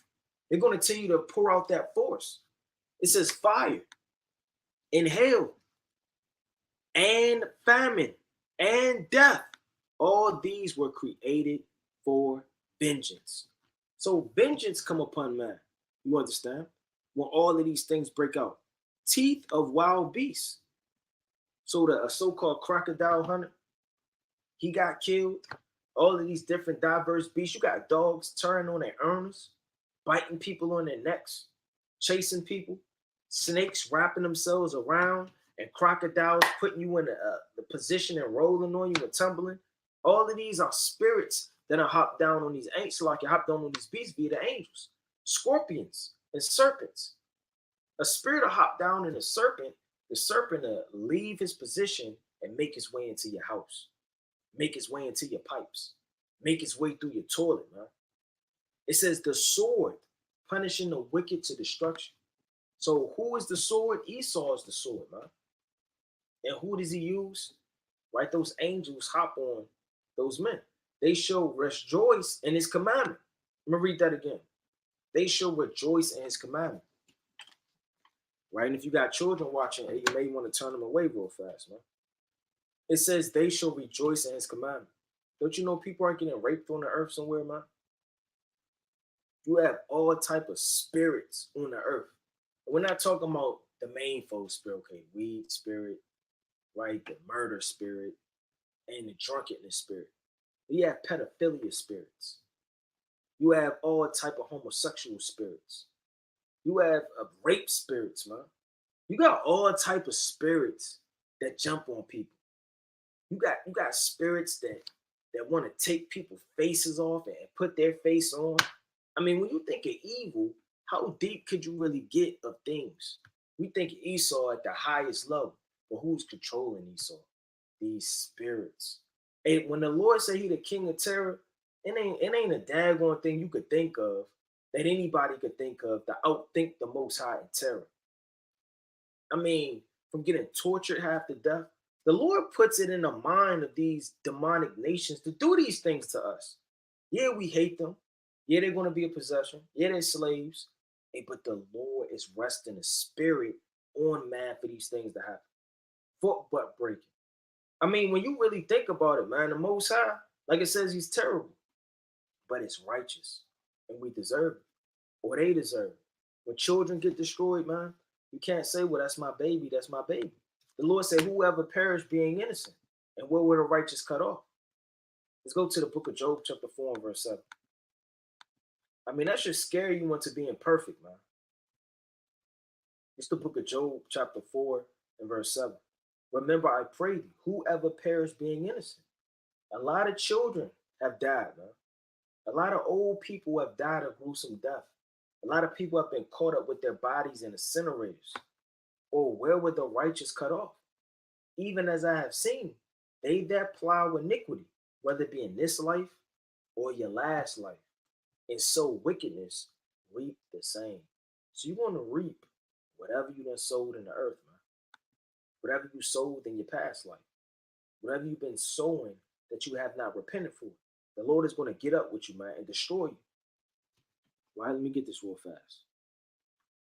And with destruction, you also have different diseases. That's how the Lord uses these spirits too. Now let's get that in the book of Sirach, the 40th chapter.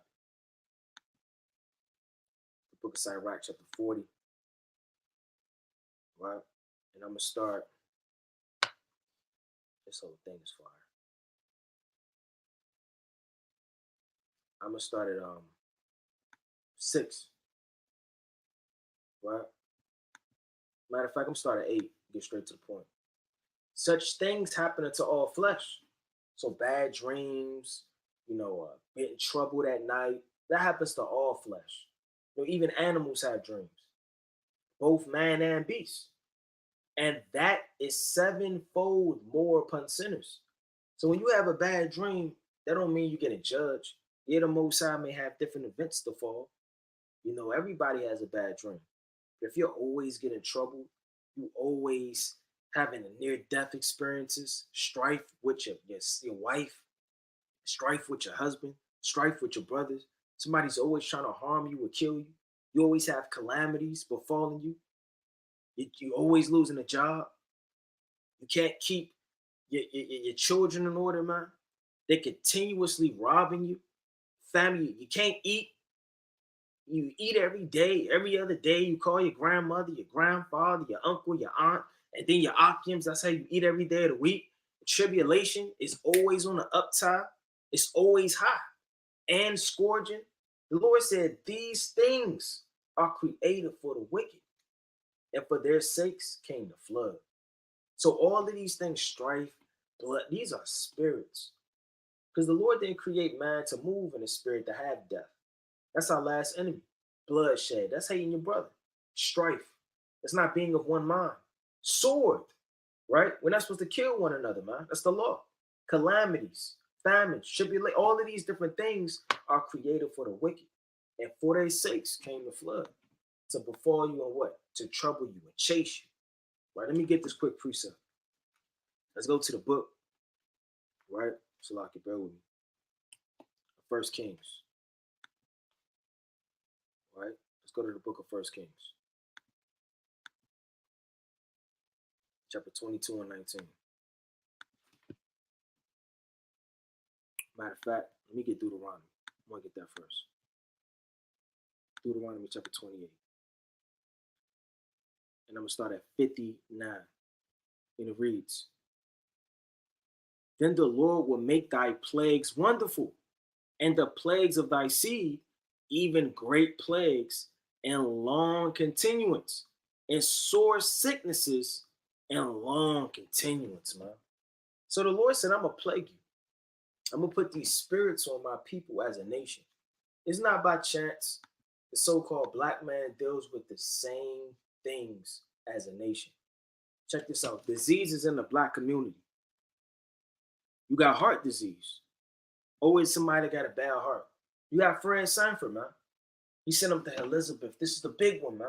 He's sitting up there trying to grab the air. A lot of Jake have heart attacks and heart diseases. Strokes. A lot of Jake have strokes, man. Your grandfather or your grandmother's always having a stroke. Why? Because that's a plague and a spirit, you understand, created. Cancer. Right? All of these different things, you got so-called inhalers and all influenza, diabetes, HIV, AIDS. I mean, a lot of these things are just floating around because it's a spirit. It's a plague. Now you have thus far through the spirit, we don't went over spiritual priests, which are the angels, the visions that they have, being angels that are prophets, right? We went over different spirits. You understand that have what? Scribing abilities that scribe out and map out different things. Now, what's the difference between devils, Satan? We don't went through destruction. We don't went through protection of these different angels. Now, what is the difference between a devil and Satan, man? Because the scriptures speak about devils. Scriptures speak about Lucifer. The scriptures speak about Satan. But let's go to the precepts, right? But let me read on from there real fast. It says, moreover, he will bring upon thee all the diseases of Egypt. So all these things, man, sickle cell, diabetes, gout, right? So-called, what is it called? Inflammation. These things rest upon us heavy, man. Because those are the diseases and the spirits that the Most High puts on us, which is a curse, man. Let's go to the book, right? Let's go to Matthew chapter 10.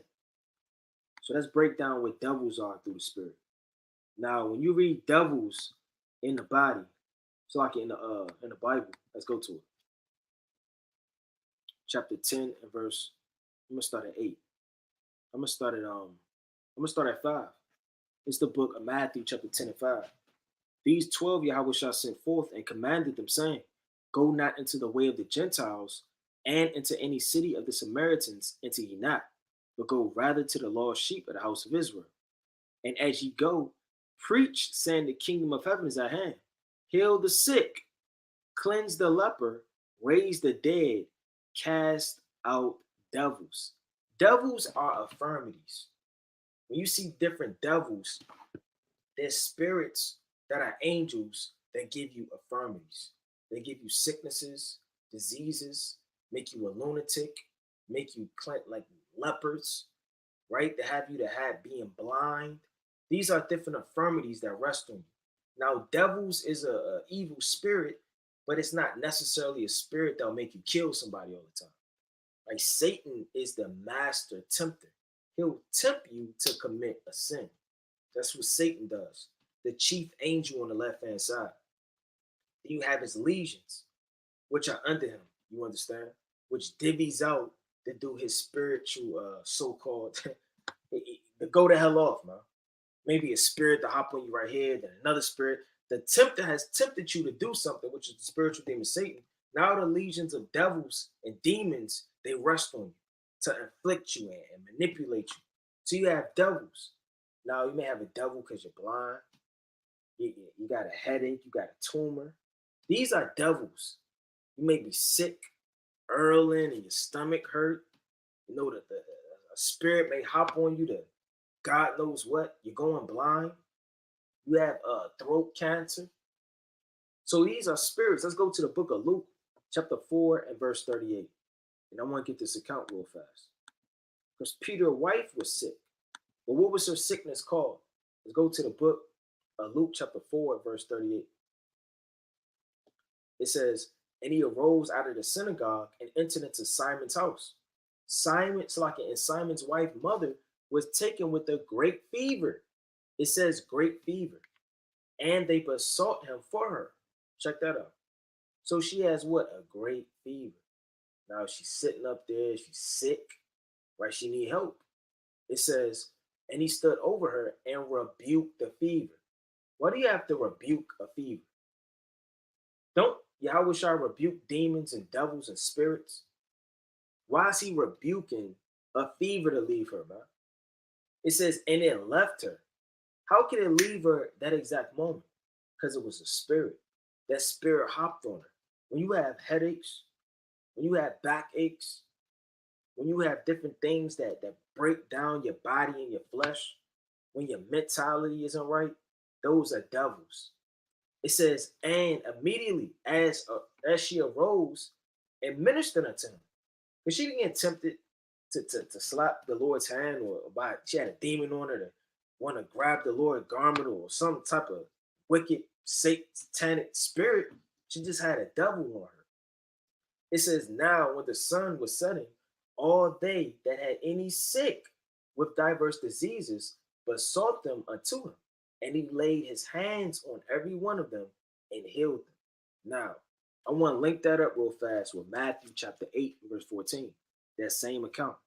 Let's go to Matthew chapter 8 and 14. Right, and it reads, and when Yahushua was coming to Peter's house, he saw his wife, mother, right, laid and sick of a fever.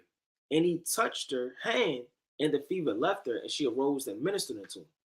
It says, and when the even was come, they besought unto him many that were possessed with devils, and cast out the spirits with the word, and he healed all them that were sick. We just read the same thing. Check this out. That it might be fulfilled, which was spoken by Isaiah the prophet, saying, himself took our infirmities and bared our sicknesses. So the Lord, he bared our infirmities. Yeah, our infirmities is the whips, the stripes on a spiritual level, his death, right? But two, what was all of the infirmities he bore? When the Lord took those spirits off of us, the Lord took those demons and those devils and those plagues and those infirmities, he bared the sickness for us, man. And that's spiritual. Let's go to the book. Let me get this quick precept. Let's go to the book of Mark chapter 1 and verse 34. Mark chapter 1 and 34. Right? And it reads, it says, and he healed many that were sick of diverse diseases and cast out many devils. So yeah, when the Lord was doing his ministry, what was the Lord's ministry? He was healing Israel. That is what? That his miracles could be believed in and that men could believe on the Son of God. So, I mean, when you casting out Satan, when you casting out these demons and these devils, yeah, the Lord had to cast out spirits, but he also had to cast out these devils. Now, Satan, spirits, angels, devils, they're all one and the same on a deeper level because they're all angels. But these different angels are chopped up to these different names as a whole when you read the Gospels. It says, and suffered the devils, just like it, and suffered not the devils to speak because they knew him. So when all of these different diverse plagues and things hopped on these men like Bartimaeus was blind, but then the Lord healed him, took that spirit off of him and that devil off him. Now he could see, and then he followed right after. Let's go to the book of Genesis, chapter 3. So you have the chief angel on the left-hand side, which is Satan.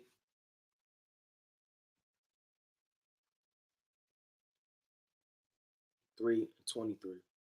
Right? It says, therefore the Lord God sent him forth into the Garden of Eden to till the ground from whence he was taken. Right? So he drove out the man, and he placed at the east of the Garden of Eden cherubims and a flaming sword, which turned every way to keep the way of the tree of life. And that's literally Satan, to keep you from the tree of life. Yeah, you may have an infirmity. That infirmity, so I can bear with me, that infirmity or that damn toothache, or that infirmity because you sprained your wrist or broken, is not trying to keep you out the kingdom of heaven. What's trying to keep you out the kingdom of heaven? What's trying to keep you from the tree of life? It's Satan, man. You may have a spirit and you're joyful. You have a spirit that you're sorrowful. I'm tired of going to work. I want a break, man. I don't feel like talking, y'all. But it's a feast day. Yeah, no, I'm all praise to the Most High. I'm gonna talk to y'all a little later. I had fun. That was a spirit that hopped on you, man. But what's trying to tempt you to do evil, to keep you from the tree of life, to keep you and tempt you to do evil and break God's commandments? Satan, man, is keeping you from knowledge, understanding, wisdom, prophecy. Let's go to the book, right, of Genesis, right, chapter 4, and I'm going to start at this whole thing.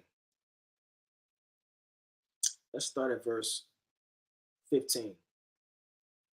Matter of fact, let's start at verse 16. And Cain went out from the presence of the Lord and dwelt in the land of Nod, east of Eden. Right? So Cain already knew to go to the spiritual demon Satan to receive his understanding to build up a city. to gain his knowledge, to gain that wisdom on the left-hand side. Now, you have to already perceive and know that the so-called white man, he has wisdom on the left-hand side. And the Lord said, thou art wiser than Daniel. Now, I want to get this quick precept in the additions to Esther, right? This whole thing is fire. But I want to get this quick precept, so like you bear with me. Let's go to the book of additions to Esther. So when you go into the so-called white man's craftiness and wisdom, we about to go into it, man. Who gave that to him?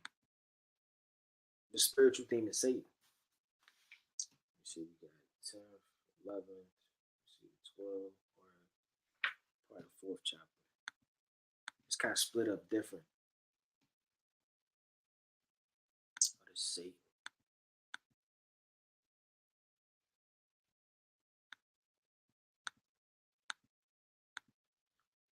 Let me see if I could go to it. Bear with me.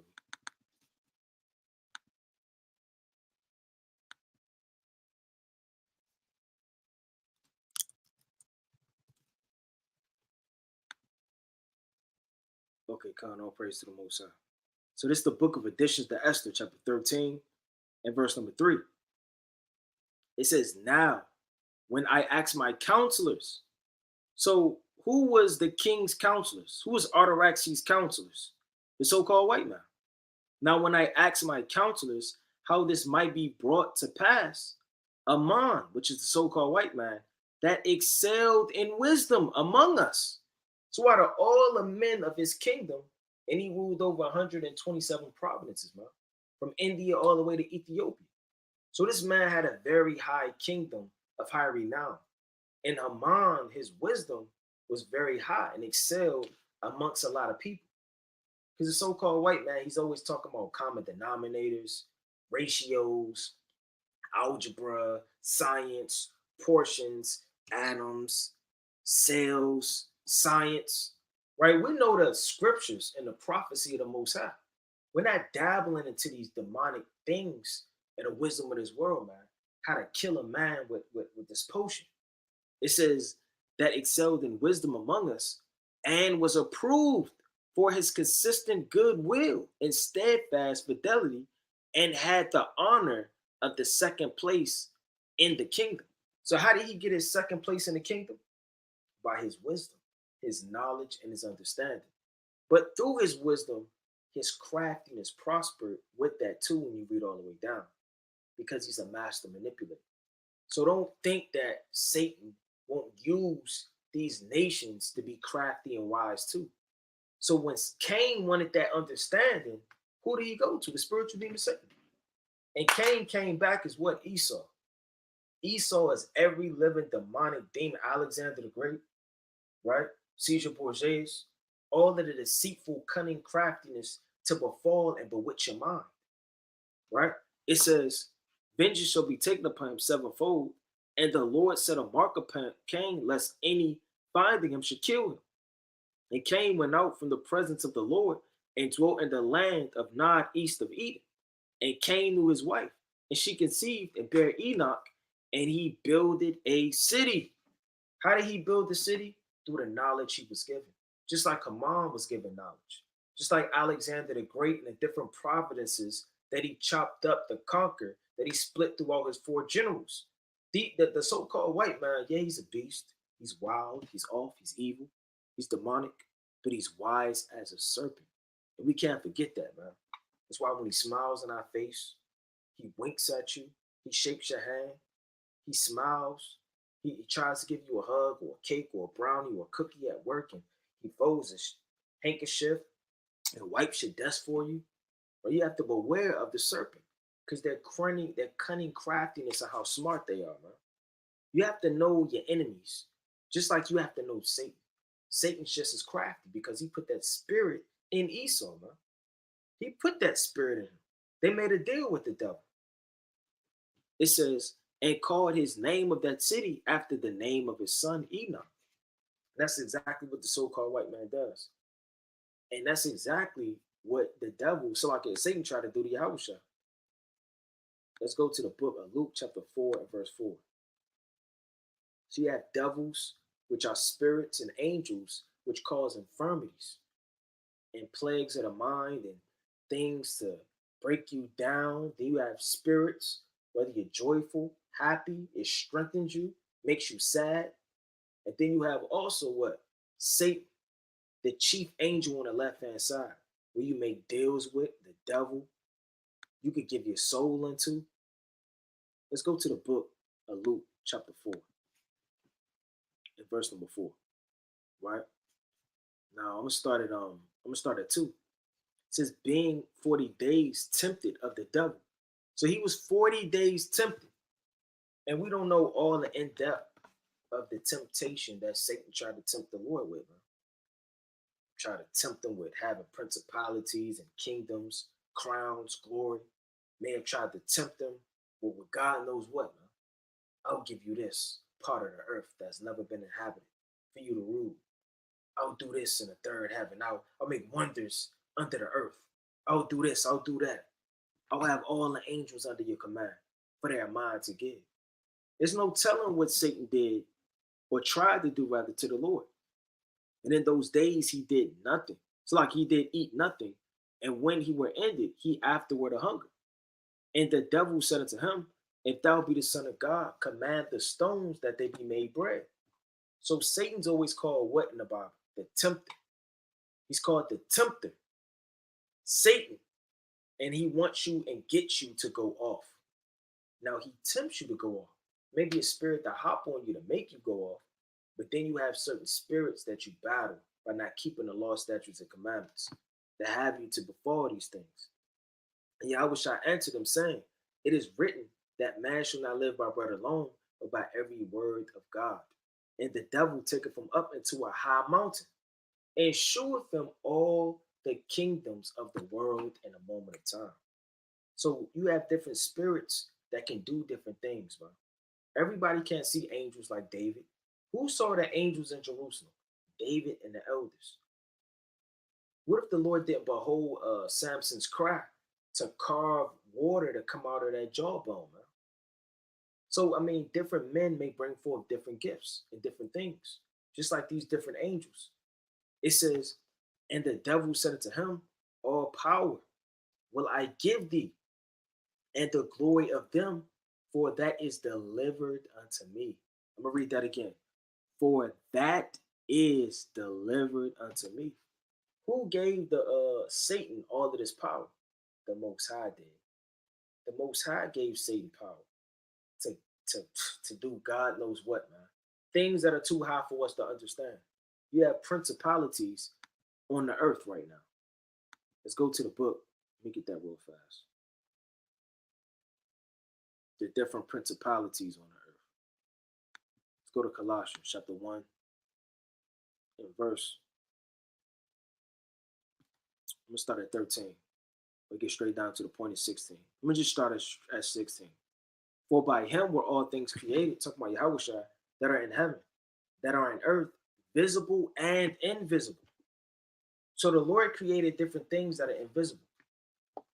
The angels, whether they be thrones, right? They're thrones that are invisible.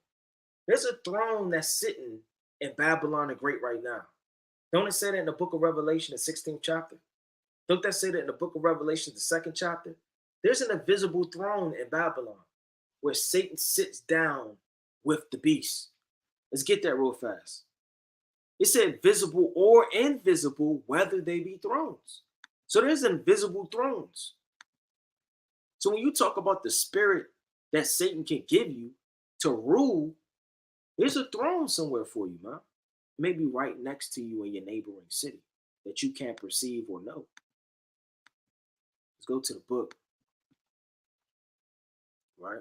Let me get this real fast.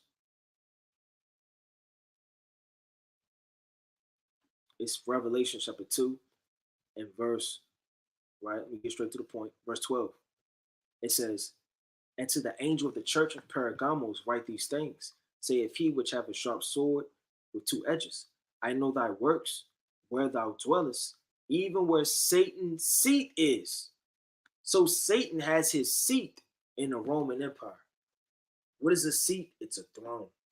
So there's an invisible throne in Rome where Satan sits down to manipulate the elements, where the principalities and all of the dark spirits dwell, man. So it says dominions, principalities, or powers. So a principality is a different spirit that's resting on a region. Like you have ATL, the home of the homosexuals, and they just popping and yelling and shaking and screaming and throwing glitter and trying to figure out why the hell was ATL so zesty, man. Because that principality over that region is a homosexual spirit. Or you may have so-called Las Vegas. There's a principality, which is Las Vegas, that's a gambling spirit resting over there as a whole. You may have so-called Washington, D.C., politics, geographical things, and all manner of government issues and councils and laws and wicked decrees being held in dark councils and magic. Where is that principality resting on? Washington, D.C. So these principalities, they have a spirit behind it. That's why you go to these different cities like Chicago. Chicago got all type of violence on it because the principality resting on Chicago is murder. It's spirits that are resting over those regions that are bringing forth murder. There are spirits that's resting over those regions that bring forth what? Sex, violence, killing, drugs. You know, like so-called crack in the 80s, man, in Washington, D.C. The crack epidemic. So these ghettos and these places, they have principalities or powers. All things were created by him and for him. So if all things were created by the Lord, who on a deeper level is setting these principalities in these different places, man? You know, you don't want to get too deep because we know the Lord does evil, but I mean, it could kind of bug you out, man. How deep the Lord is, man. And you trying to wonder what is going on. The Lord forms your speech. You know, is he talking to himself? Because he's talking, you know, to man, and man is talking back to the Lord, but it's really a prophet speaking, and the Lord speaking through the prophetess. So many hands involved. Yahweh is the one doing everything, but then the Most High Spirit resting on him, and you trying to figure out what the hell is going on, man? Because you're starting to bug out, but then you know that the Lord's bugging you out. You got to refrain back from your thinking and start praising the Lord. Then he calm you back down through the Spirit. You start figuring out, man, hey, man, this is too high for me. And Ezra knew that. And Uriel told him, these things are too high for you. Stop seeking out things. Hey, David said, such knowledge is too wonderful for me. I cannot obtain it to it. Bro, I don't got to get all these precepts, but I'm going to get this quick point. Going back to it, it says, and he is before all things, and by him all things consist. Right? So check that out. So who gave Satan the preeminence, the reign on the earth on the left-hand side? Yahweh Bashem Yahushua. But yet he reports unto the Lord, as we know, through the Spirit. It says, I'm going to read that part again. And the devil said unto him, all this power will I give thee, and the glory of them, for that is delivered unto me, and whomsoever I will give it. But if therefore will worship me, all shall be thine. And everything that Satan can give you will be yours if you give your spirit and you sell your soul into him. And selling your soul isn't necessarily you cut your wrist, you start bleeding out, then you sign a contract. Selling your soul is giving your substance, just like the prodigal son, and casting away all of your inheritance, your wisdom, your knowledge, your understanding, the law, the decrees, the statutes, the judgments, all the things that the Heavenly Father has given you as riches and inheritance. You waste it all away and sell it. And what do you get in return? Carnal riches, carnal cars, carnal women, carnal understanding, carnal spirits to be able to intellectually speak in different languages. These are the things that you're trading in with the spirit of the devil, which has what? The preeminence to give you these things. Right? Let's go to the book of Job. Right? Matter of fact, let's go to Matthew, the 16th chapter.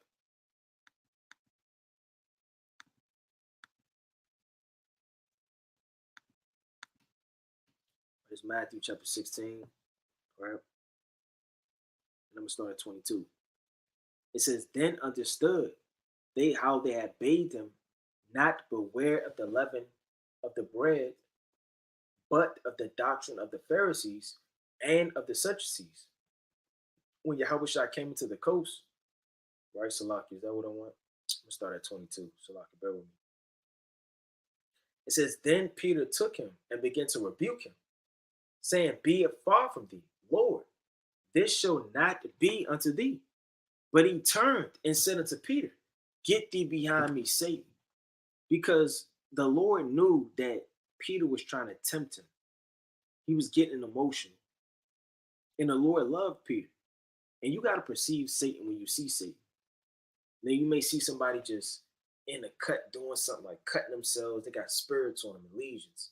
Maybe somebody with, it's unfortunate, but they might have an ailment, they're retarded. He said, damn, well, they got devils on them. Huh? But do you see somebody trying to manipulate you, trying to tempt you to go off, trying to take your spirit from you, trying to do something evil and tempt you and seduce you? You got to say, that's Satan right there, man. I know him when I see him. It says, thou art an offense unto me, for thou savest not the things that be of God, but those that be of men. And the Lord said, blessed is he that is not offended in me. And if he's an offense unto the Lord, then, amen, he's saying a whole lot, man. You got to get your spirit together. You got to check yourself, because you're not coming in the spirit of the Most High. You're coming in the spirit out of your emotions and how you feel. Let's go to the book of Jude, chapter 1 and verse number 6. And it reads, and the angel which kept Slakia. I'm going to start at verse 9. Yet Michael, the archangel, right, the chief angel, when contending with the devil. So Michael contends with the spiritual demon Satan. He disputed about the body of Moses, durst not bring against him a railing accusation, but said, the Lord rebuked thee, man. So you have Michael, the archangel, contending with the spiritual demon Satan, man. There you go, a high level of spiritualness on a battle through the spirit, man. It's a whole lot going on that you don't perceive. Michael's fighting the spiritual demon Satan. It's a war going on above our heads. They're going back and forth over the body of Moses. Now, Moses' body, the children of Israel would have took that, started praising it. Would have took this and took that and tried to take his staff and tried to praise it and bring about a spirit from it, man. Let somebody get Michael Jordan's shoes after a game, or LeBron James' headband, or damn Allen Iverson's sweat ring, man. They'll put it in glass and sell it, or put it on a wall with a light on it, man. How much more Moses, the servant of the Most High, that split the Red Sea through the spirit of Yahushua, and that led the children of Israel like a flock? And it would have bowed down and gave their strength over to it. Durst not bring against him a railing accusation, but said, the Lord rebuked thee. So, I mean, when you go into it, and I'm not going to necessarily get too in depth breaking that down, but you had an angel come down to bury and hide the body of Moses, man, so that the children of Israel wouldn't try to find it, right? Let's go to that real fast. So an angel had to come down and hide it, because Satan was going to tempt the children of Israel to try to dig it up and praise it. Because Satan is what again? A tempter. The chief demonic spirit that tempts you to do evil. Let's go. Because devils you can perceive. You can perceive certain things in spirits. You can see it. It's easy. But a seducing spirit to play on your emotions, your feelings, to put you in awkward situations, that man may not perceive, because he may not have that high level of discernment. Let's go to the book of Deuteronomy, chapter 34. Right? I'm going to start at 5. So Moses, the servant, I'm going to start at 1. And Moses went up from the plains of Moab unto the mountain of Nebo on the top of Pisgah, which is over against Jericho. And the Lord shewed him all the land of Gilead unto Dan. So Moses is where? He's living in the plains of Moab through the Spirit, man. Right? He's all the way up on the mount. Jumping down to verse 5. I'm going to start at 4. And the Lord said unto him, this is the land which I swore unto Abraham and unto Isaac and unto Jacob, saying, I will give unto thee that seed. I have caused thee to see it with thine eyes, but thou shalt not go over thither. So look, you're not going to go over to the land, right, passing that. You're not going to enter to the land of Canaan, the inheritance. You're going to die on this mount. So Moses, the servant of the Lord, died there in the land of Moab, according to the word of the Lord. So Moses didn't just drop dead, and his body was just around, because Satan was going to tempt the children of Israel to try to do what? The body of Moses, to find it, to praise it, to bow down to it, to take a stab. I mean, all of this, when you go to the book of 2 Kings, I believe 18, it tells you that. Let me get this real fast. So Satan's craftiness, man, is beyond our understanding. Because he could tempt the whole nation to go off. Just the book of 2 Kings 18 and 8. It says, he removed the high places, break the images, and cut down the groves, and break in pieces the brazen serpent that Moses had made. So Hezekiah had to break Moses' serpent. Because he said, man, it's too much folly going to come in this, man. People going to start bowing down, praising it. This is the staff that and then spirits will start coming around, man. And everybody will start bowing down to the serpent, or it's mine. Let me do it. Let me cast it. Let me throw it. You don't have to touch. And people start fighting over it. It says, break in pieces the brazen serpent which Moses had made, for unto those days the children of Israel did burn incense unto it. So they're sitting up burning incense and praising it. And he called it, right, Nishatan. So you had Satan tempting the children of Israel, and when he's tempting them, he's in their minds. And you can't perceive Satan sometimes, man. Satan is very crafty. So he hopped in the children of Israel's minds. Now they're serving a devil, and they're thinking in their minds that they're just coming closer to the Most High. So in Jude, Michael had to contend with this damn demon, man, and tell him straight up and down, look, I got to go bury the body of Moses, because I know the tempter and what he's going to do. So there's certain things that are being done right now we don't even know of, because Michael or Uriel or this chief angel that's standing in the sun somewhere, this angel that's bound in this place of the earth is doing spiritual things beyond our understanding to cause things to not even come about. It's the book of Deuteronomy 34 and 5. It says, so Moses, the servant of the Lord, died there in the land of Moab, according to the word of the Lord. And he buried him in a valley in the land of Moab. Now that he was an angel, because nobody was up there with Moses. He went up there by himself. There's no account of all of the children of Israel being up there with him, huh? Because why? It's telling you. It says, and he buried him in a valley in the land of Moab over against Bethel Peor, but no man knoweth of his sepulture unto this day. Now, if this was a mortal man that buried him, it would have been one man that knew about the sepulture. But the Lord is saying no man knew of the sepulture. Meaning it was an angel that came down that had to hide Moses' body. And all of this is going around. And we don't even know about it, man. Children of Israel, they eating unleavened bread with honey on it, and they laughing and they dancing and playing the temple, man. And all of this spiritual high stuff is going on, man. That's beyond our understanding. What else is going on right now? What spirit is roaming the earth? What's going on above our heads right now? Let's go to the book. Let me get this quick precept. Let's go to Job chapter 1 and verse 6. Right? And we're going into Satan, the chief angel on the left-hand side.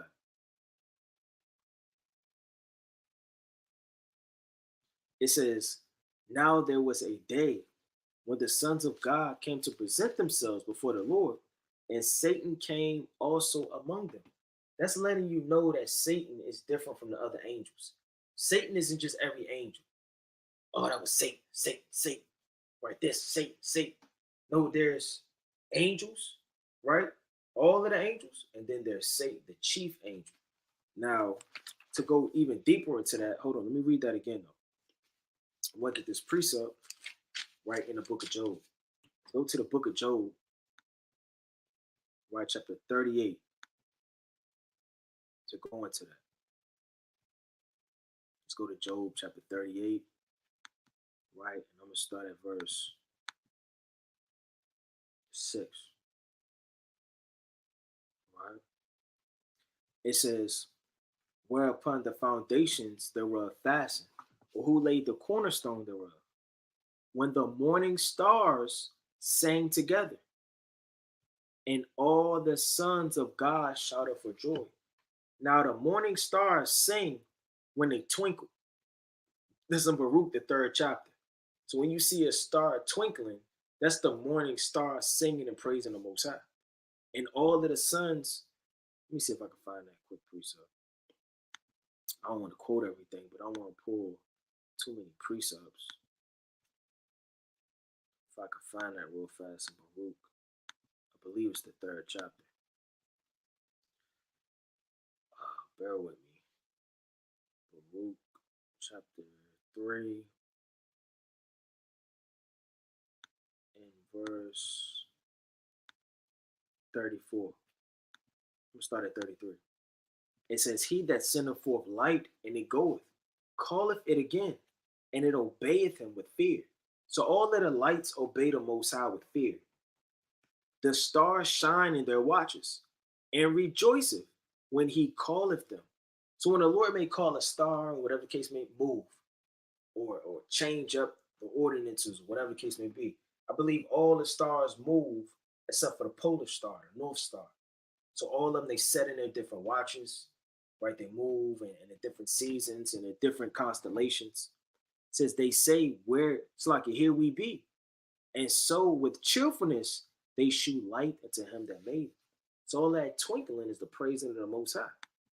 It says, and all the sons of God shouted for joy. So all of the sons of God are praising and shouting for joy. Like just like you're reading about the sons of God. Then you have Satan that's coming along too. And the Lord said unto Satan. So why is the Lord saying unto one angel, and the sons of God are presenting themselves before the Lord after coming, doing God knows what in their specific duties and offices too? Why is he talking to just this specific angel? Because that's the chief angel. Whence comest thou? Then Satan answered the Lord and said, from going to and fro in the earth, and from walking up and down in it. Now, if Yahweh's spirit could rest on all of us at the same time, think how many places Satan could be at one time. Don't just think Satan is in Chicago or in Illinois somewhere or in New York City, man. These spirits is beyond us. It'll be too deep to break down. But it says he's coming to and fro throughout the earth. It says, and the Lord said unto Satan, hast thou considered? Considered is another way of saying, hast thou tried my servant Job? Because he's the tempter. Every single time. This is how you separate what a spirit is, a devil is in the scripture, Satan is in the scripture. You have to read it in context and with the spirit. Okay, when I see Satan, 9 times out of 10, it's saying it in this context, in this way. When I'm seeing devil, it's saying it in this context. When I see spirit, this is along with it. When I see Lucifer, this is what I see, and this is coming up. When I see Satan, or whatever case may be, I have to put it in perspective. My servant Job is none like him in the earth, a perfect and upright man, one that feareth Yahweh and escheweth evil. Check that out. And Satan even tried to, not tempt the Lord, but come to the Lord with an opposition, a proposal. Yeah, let me tempt him. Let me get on him. Let me see if you try him for not. Let's see what's really going on, man. So we can get on him and try to tempt him to commit evil and wickedness and iniquity. Let's go to the book. Right, I just want to separate. I want to go to Lucifer. Now, Lucifer's in the scriptures. Now, Lucifer just means what? Light bearer. Because he's the one with the light. Who has the light of this world? Did not the Lord say in the book of Job, chapter 18, and I believe verse 5, that the light of your candlestick shall be put out now? Who has the light of this world? It's the book of Job, right? Chapter 18 and 5. Yeah, the light of the wicked shall be put out. So who's the light of the wicked, man? Who's on the earth? Salaki. Who's on the earth? Brightening up everything, man. The carnivals, the festivals. Who's doing these things? Who has all the schools for you to go to? Who's the light of the earth? It's Isaiah chapter 14. And I'm going to get straight to the point in verse 12.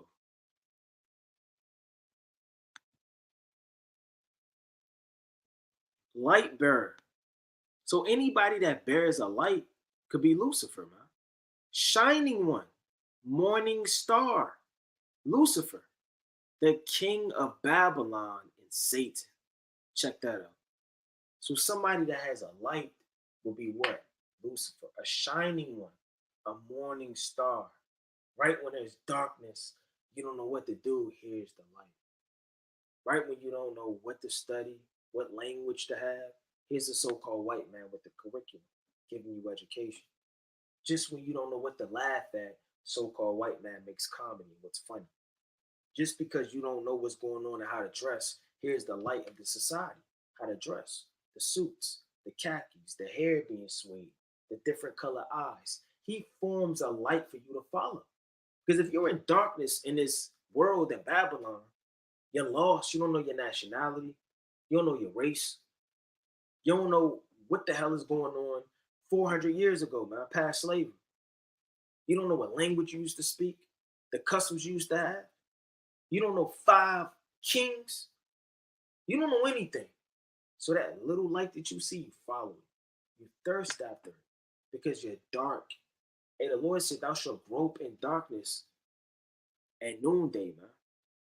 And that's spiritual. Let me get that in the law. So if you're in darkness in the law by the curses and you see a light, what is that light? On the left hand side, it's Esau, man. Now, it's not going to be a blind, he's not going to see Thor and he's a superhero and everybody start chasing so-called white man. It's going to come with jobs, opportunity, rap music, Babylon, studies, curriculums, all of these different things you're going to look up and you're going to see a way out. It's the book of Deuteronomy, chapter 28, verse 29. And thou shalt grope at noonday. Now, noonday is the height where you're supposed to see the damn sun, man. Let's see what noonday is. Let me get this real fast.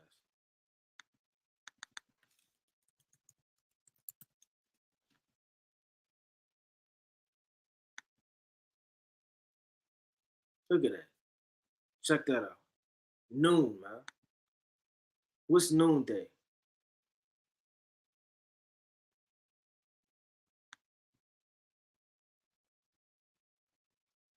Of or noon or midday. Noonday. Now, isn't noonday supposed to be the brightest? Why are we groping in darkness at noonday, man? Even with all of the light that could be flashed in our eyes, we still can't see nowhere to go and what to do. As the blind gropeth in darkness. And there should be, Salaki, and there shall not prosper in our ways, and thou shalt only be oppressed and spoiled evermore, and no man shall save you. Man. So when we see this light that's shining and sparkling, Lucifer is talking about the so-called white man. It's not talking about a man with a pitchfork and he's stabbing you underground. That does not exist. Hell does not exist. A place where you go and torment forever and you're burned with a celestial body. It's not in the Bible, man. The Lord created what? All of the days of the week. The Lord created nighttime and daytime, and he created the moon, the stars, the sun. He created man, beast, the fowls of the air, and the different fishes. Where's the account of Genesis him doing this, man? It's not in there. It says, yeah, the light of the wicked shall be put out, and the spark of his fire shall not shine. The light shall be dark in his tabernacle. Isn't a tabernacle where you dwell? What is Babylon right now? It's nothing but a big light. The Chinese man want to come here. The East Indian man want to come here. Right? The Japanese man want to come here. The Ishmaelite want to come here. The Japhites want to come here. Every nation under the earth wants to come here. And his candle shall be put out with him. Check that out, man. Let's go to Job chapter 15 real fast. So you talk about light. The so-called white man is Lucifer. It's the book of Job, chapter 15. Right? And I'm going to start at, so I can bear with me, 22. It says, he believeth not that he shall return out of, it's like out of darkness. And he is weighted of the sword. So the Lord said, he believeth not that he shall return out of darkness, man. Because this man is the light. Not that he's Yahushua or he's anything to be clamored or looked at, but what is he, man? He's the light of this world. Verse 30, he shall not depart out of darkness. So when the Lord started chopping him down, his economy, his race of people, the Dutch, the British, the Italian, the Russians, and all of these different variances, his whole light of the society is going to start to get darkened. It says that in the book of Revelation. Let me get one more precept on the light real fast, because that's talking about Lucifer. Let's go to the book of Revelation chapter 18. And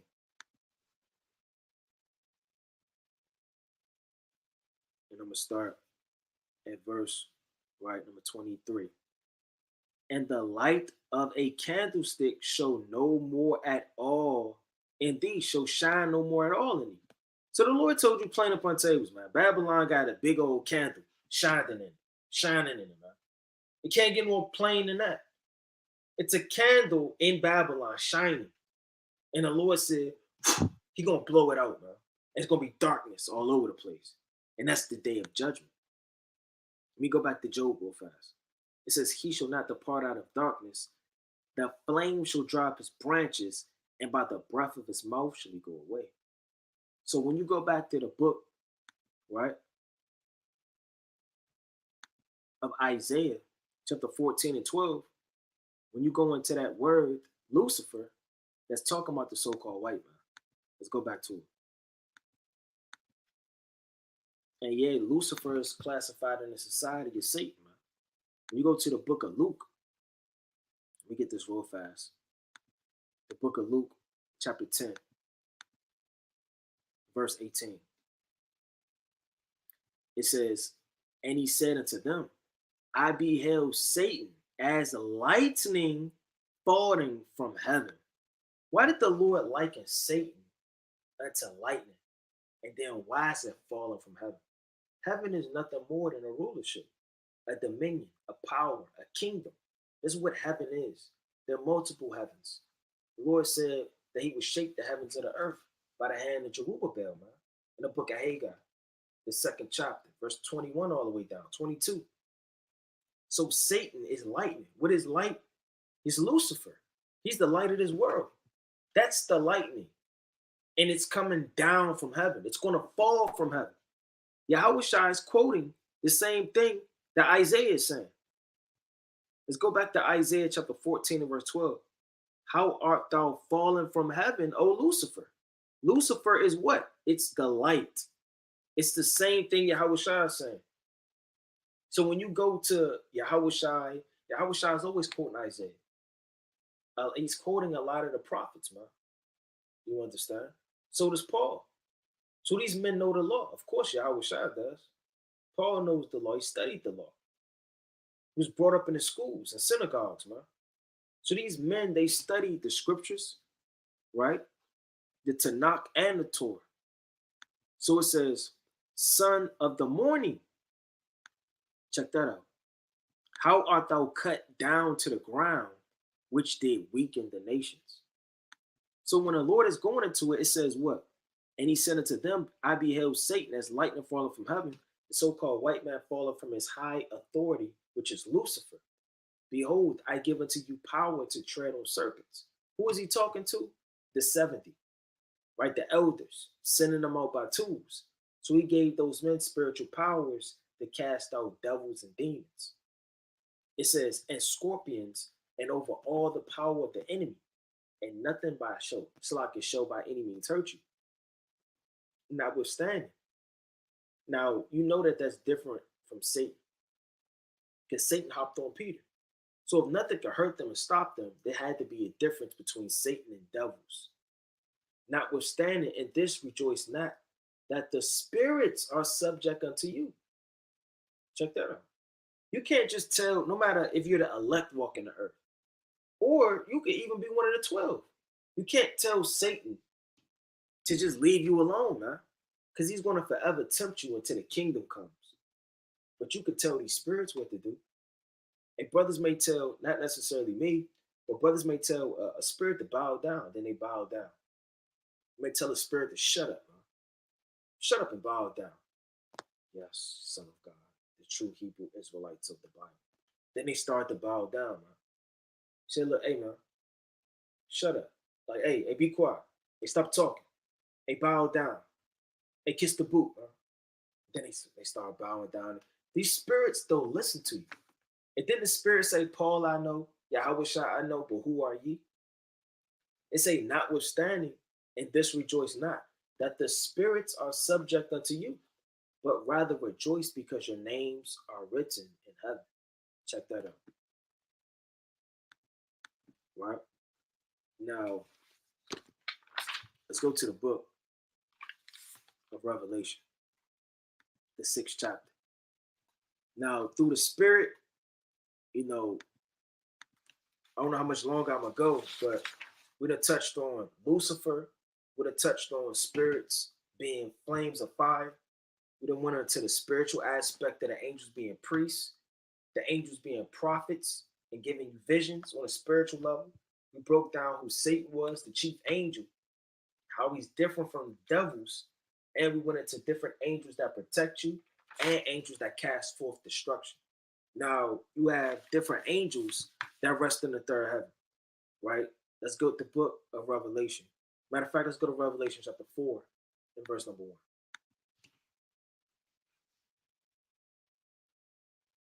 It says, after this, I looked, and behold, a door was open in heaven. And the first voice which I heard, as it were a trumpet, talking with me, which said, come up hither, and I will shew thee these things which must be hereafter. Right? So John, he in the spirit, man. Right? It says, and he's seeing a door, and a voice is saying, what? Come up hither. So we have to ascend up into the tabernacle of witness, not on a physical level, but in a vision to see what's going on. And immediately I was in the spirit. He was in a trance, in a vision. And behold, a throne was set in heaven, and one sat on the throne. So he's getting a vision of the Most High, right? It says this, and he that sat was to look upon like a jasper, meaning a dark brown, and a sardine stone, right? And there was a rainbow round about the throne, and a sight like unto an emerald. So he's getting his vision of the Most High, right? Sardine, jasper stone, dark brownish, very strong bronze color, right? And a rainbow round about his throne. It says, and round about the throne were 24 seats. So when you see a council, right, in the third heavens, let's go to the book. As a matter of fact, let me pull this up real fast.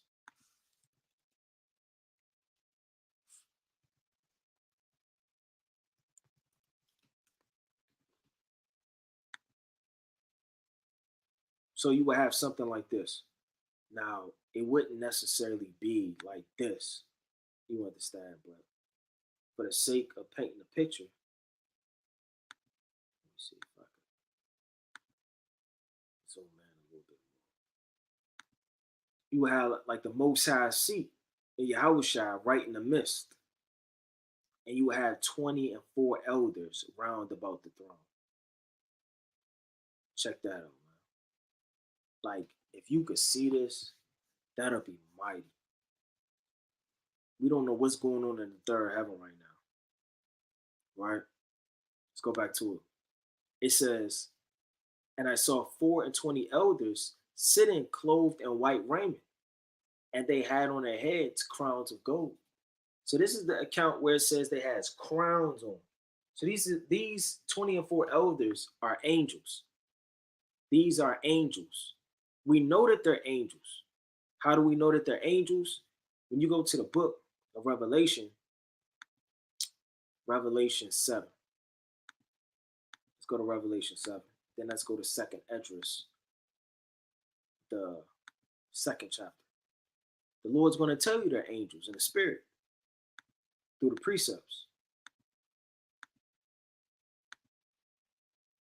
It's the book of Revelation, right? Chapter 7. So I can build me. And I'm going to start at verse. I'm going to start at 9. Check this out. It says, after this I beheld, and lo, a great multitude. So John's getting the same vision that Ezra got about the great multitude. The great multitude are the Israelites. It's not talking about the so-called white man. It's not talking about Jimbo and Brad and Billy and damn Esau, man. Where it's not talking about Esau. It's not talking about the red man. It's talking about Israel throughout the sands of the sea, which no man could number of all nations. It says all nations because we were spread abroad in all nations. All nations have the Israelites in them. Therefore, all nations had to have this great multitude. And kindreds. Kindreds just mean different tribes. It's not talking about the Chinese, the East Indian, and the Arabians. Kindred in the Hebrew means tribe. And people and tongues stood before the throne. Now it said people, because there are multitudes of people from these different tribes. Different tongues, because you have barbarians of a strange tongue. You have Greeks, right? Centurions, right? All these different strange tongues from these different diverse places we were carried away captive. Hebrew, English, stood before the throne and before the Lamb, clothed in white robes and palms in their hand. Check that out. And this is going on. And he cried with a loud voice, saying, salvation of our God, which sitteth upon the throne, and unto the Lamb. And all the angels stood round about the throne, and about the elders and the 4 beasts, and fell before the throne, right, on their faces and worshiped God. So it's telling you that all the angels stood round about the throne, and about the elders and the 4 beasts. So the 4 beasts are the angels. The 4 beasts are the cherubims. The elders are angels, and angels that are just random cherubims. Now it's going to explain it. Let's go to 2nd Esdras, the 2nd chapter. Start at 43 or 42. Let's start at 42. I, Ezra, saw upon Mount Zion a great people. That's saying the same thing that John saw. I saw and behold, lo, a great multitude. That's the great people that Ezra is seeing, whom I could not number, because it was a great multitude in Revelation. And they all praised the Lord with songs. And in the midst of them was a young man of high stature, taller than the rest. Upon every one of their heads he set crowns. And I was more exalted, which I marveled at great. So I asked the angel and said, sir, what are these? And he answered and said unto me, these be they which have put off the mortal clothing, and have put on immortal, like an immortal, and have confessed the name of God. Now they crown and receive palms. This is the point. Then said I unto the angel, what young person is that crowneth them, and giveth them their palms in their hands? So he answered and said unto me, it's the Son of God, whom they have confessed in the world. Then I began to greatly commend them that stood so stiffly for the name of the Lord. Then the angel said unto them, go thy way and tell my people what manner of things and how great wonders of the Lord, Slakia, thy God, thou hast seen. So Ezra is letting you know that he's asking the angel, what are these? And it's the same spirit and it was those angels. Verse 46, then said I unto the angel, what young person is it that crowneth them and giveth them palms? So the angel was breaking it down to them, letting them know what's going on. Those same angel is literally, when you read, let me go back to Revelation, all of those angels round about the throne, right? Now, when you go all the way down to verse 13, it says this, and one of the elders answered, saying unto me, what are these which are arrayed in white robes, and whence camest thou? It's the same thing. In one context, it says an angel is saying it, but in Revelation, it's saying it's an elder that's saying it. It's letting you know this elder that's asking the same thing and talking the same things that Ezra is speaking is an angel. Letting you know that the 24 elders, they are angels. They're not old men. It's not just old Israelites that passed away. It's the chief of the earth, of this man and that man, and Abraham and Isaac and Jacob and Daniel and Ezekiel. And all of the men you read about, they're all crowned around talking to the Lord or in his presence. Because you're either in the third heaven as a spirit, you're not flesh. The Lord said flesh and blood shall not enter into the kingdom of heaven. That's on a carnal level. You can't have these fleshly bodies. You bleed, you sweat, you're prone to issue out. It will be unclean. It will be preposterous and off to feel like you can have a fleshly body in the third heaven. You understand? And with that being said, the spirit is what dwells there. All souls are mine, Ezekiel 18:4. So those elders round about the throne, they're angels. Now, what do? Let's go to the book. Right? Let me get this quick precept of Ephesians. I believe. Let's go to the book of Ephesians.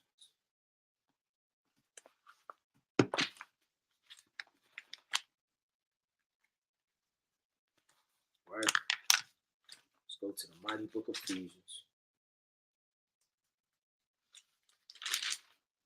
Chapter 3 and verse 15. Of whom the whole family in heaven and earth is named. So there's a whole family that's in heaven, and there's a whole family that's in earth. And family, is just going into tribe, right?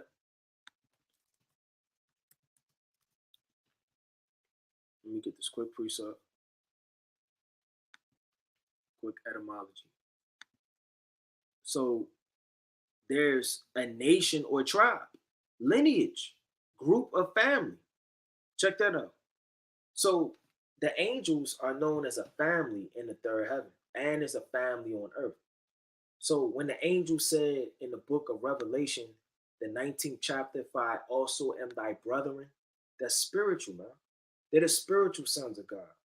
It's prophets in the third heaven. They're scribes in the third heaven. They're priests in the third heaven. It's the same spirit. One is a heavenly spirit and the other one is on earth. You understand? Let's go to the book of Revelation real fast, the 19th chapter. I want to just get this quick precept. All right, so like it, bear with me.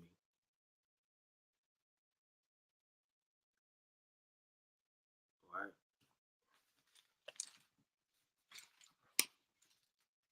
Let's go to the book of Revelation, chapter 19, and I'm going to start at like around 11. I'm going to start at 10. And I fell at his feet to worship him, and he said unto me, see that thou do it not. I am thy fellow servant and of thy brethren. So he said, look, man, I'm your brethren. I'm your brother for real. You just, you on earth and I'm just in heaven. We're the same for real. So the Lord, that's plain. That brethren is that same family in the same spirit. But that doesn't mean that an angel has different tribes and he's Ephraim and that's Manasseh and over here that's Naphtali. That's not what that's talking about. So let me read that again. Of whom the whole family in heaven and earth is named. Check that out. So going back to it, let me get this quick point. Let's go to the book of Revelation, right? Matter of fact, I didn't finish Revelation, the 4th chapter. I want to go back there to make this point. And I'm going to jump to verse 7. It says, and the first beast was like a lion, and the second beast like unto a calf, and the third beast had a face of a man, and the fourth beast was like a flying eagle. And the four beasts, each of them had 6 wings. So you have your cherubims and your cherubims. Your cherubims have 4 wings, and the cherubims have 6 wings.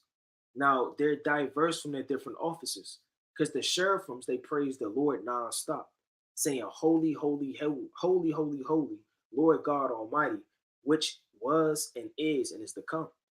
Now, how we know that cherubims is Isaiah the 6th chapter. Let's go to Isaiah the 6th chapter, quoting the same thing John is saying.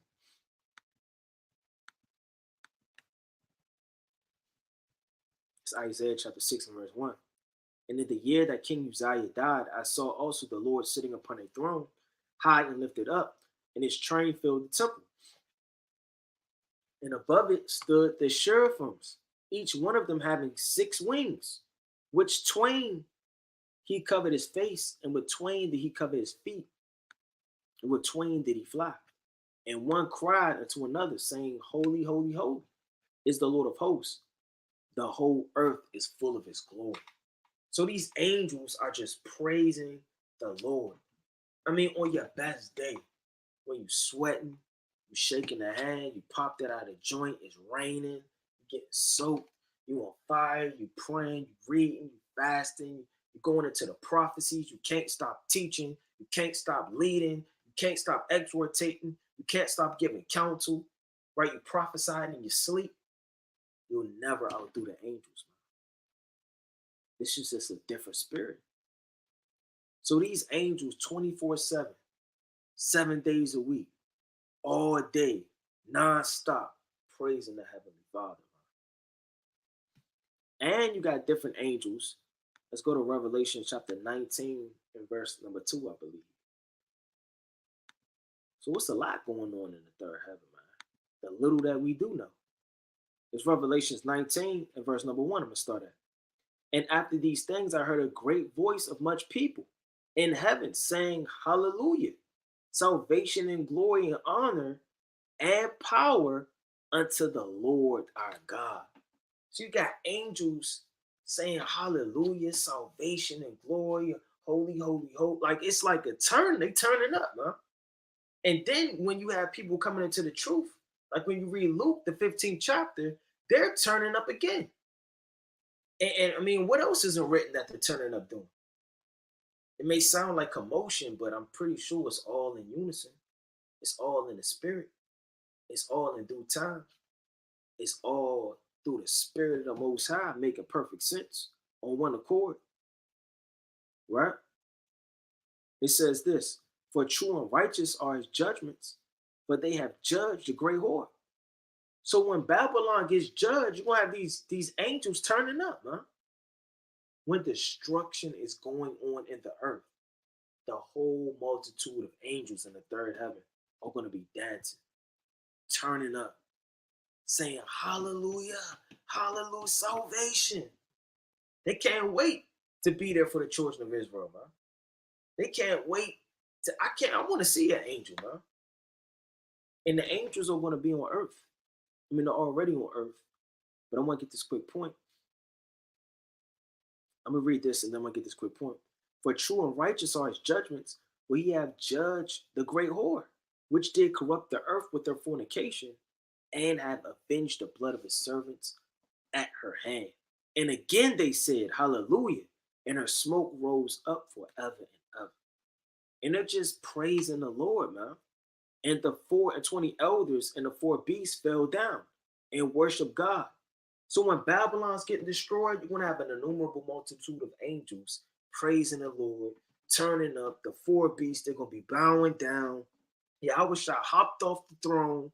You got to paint the picture how all of this is going to take place, man. Yahweh is going to give the decree, and I can't speak for the Most High, right? Hey, man, however the Most High in his greatness, in his mightiness, is going to give the decree. It's time. Go, my son, or however, he may not even say nothing. He might just look over, may put it in Yahweh Shah's spirit. We don't know. But however it's going to take place, Wisdom of Solomon 18:15, He gonna hop off the throne like a fierce man of war. He's taking all the multitudes of angels with him, right? And they're going to be turning up in the midst of it, getting ready to destroy. And now they're on a military campaign to take down Babylon the Great after World War III, in the midst of it, man. So it says, and a voice came out of the throne saying, praise our God, all ye his servants, and ye that fear him, both small and great, man. Check that out. Now let's go to the book. We get this quick point, right? And going back to Revelation, right? Let's go to the book of Ezekiel, right? Yeah, let's get that. Ezekiel chapter 8, it's like in chapter 10 and verse 8. Now, when the angels' wings are going back and forth, it's as if the Most High is speaking. And we know that the Most High sounds like thunder. So if the angels were to open up their wings and stretch them out and start to fly, right? These different angels, which are the cherubims, we know that their wings would stretch and be as loud as the Most High when he's speaking. This is Ezekiel chapter 10 and verse 8. It says, and there appeared in the cherubim the form of a man's hand under their wings. And when I looked, behold, the four wheels by the cherubims, one wheel by one cherubim, and another wheel by another cherubim. And the appearance of the wheels was as the color of a burial stone. Check that out.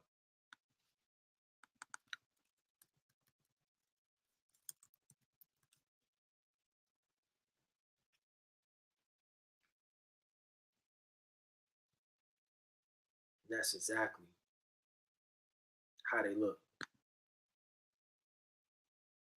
If you ever seen it. Like fire. Right? It says,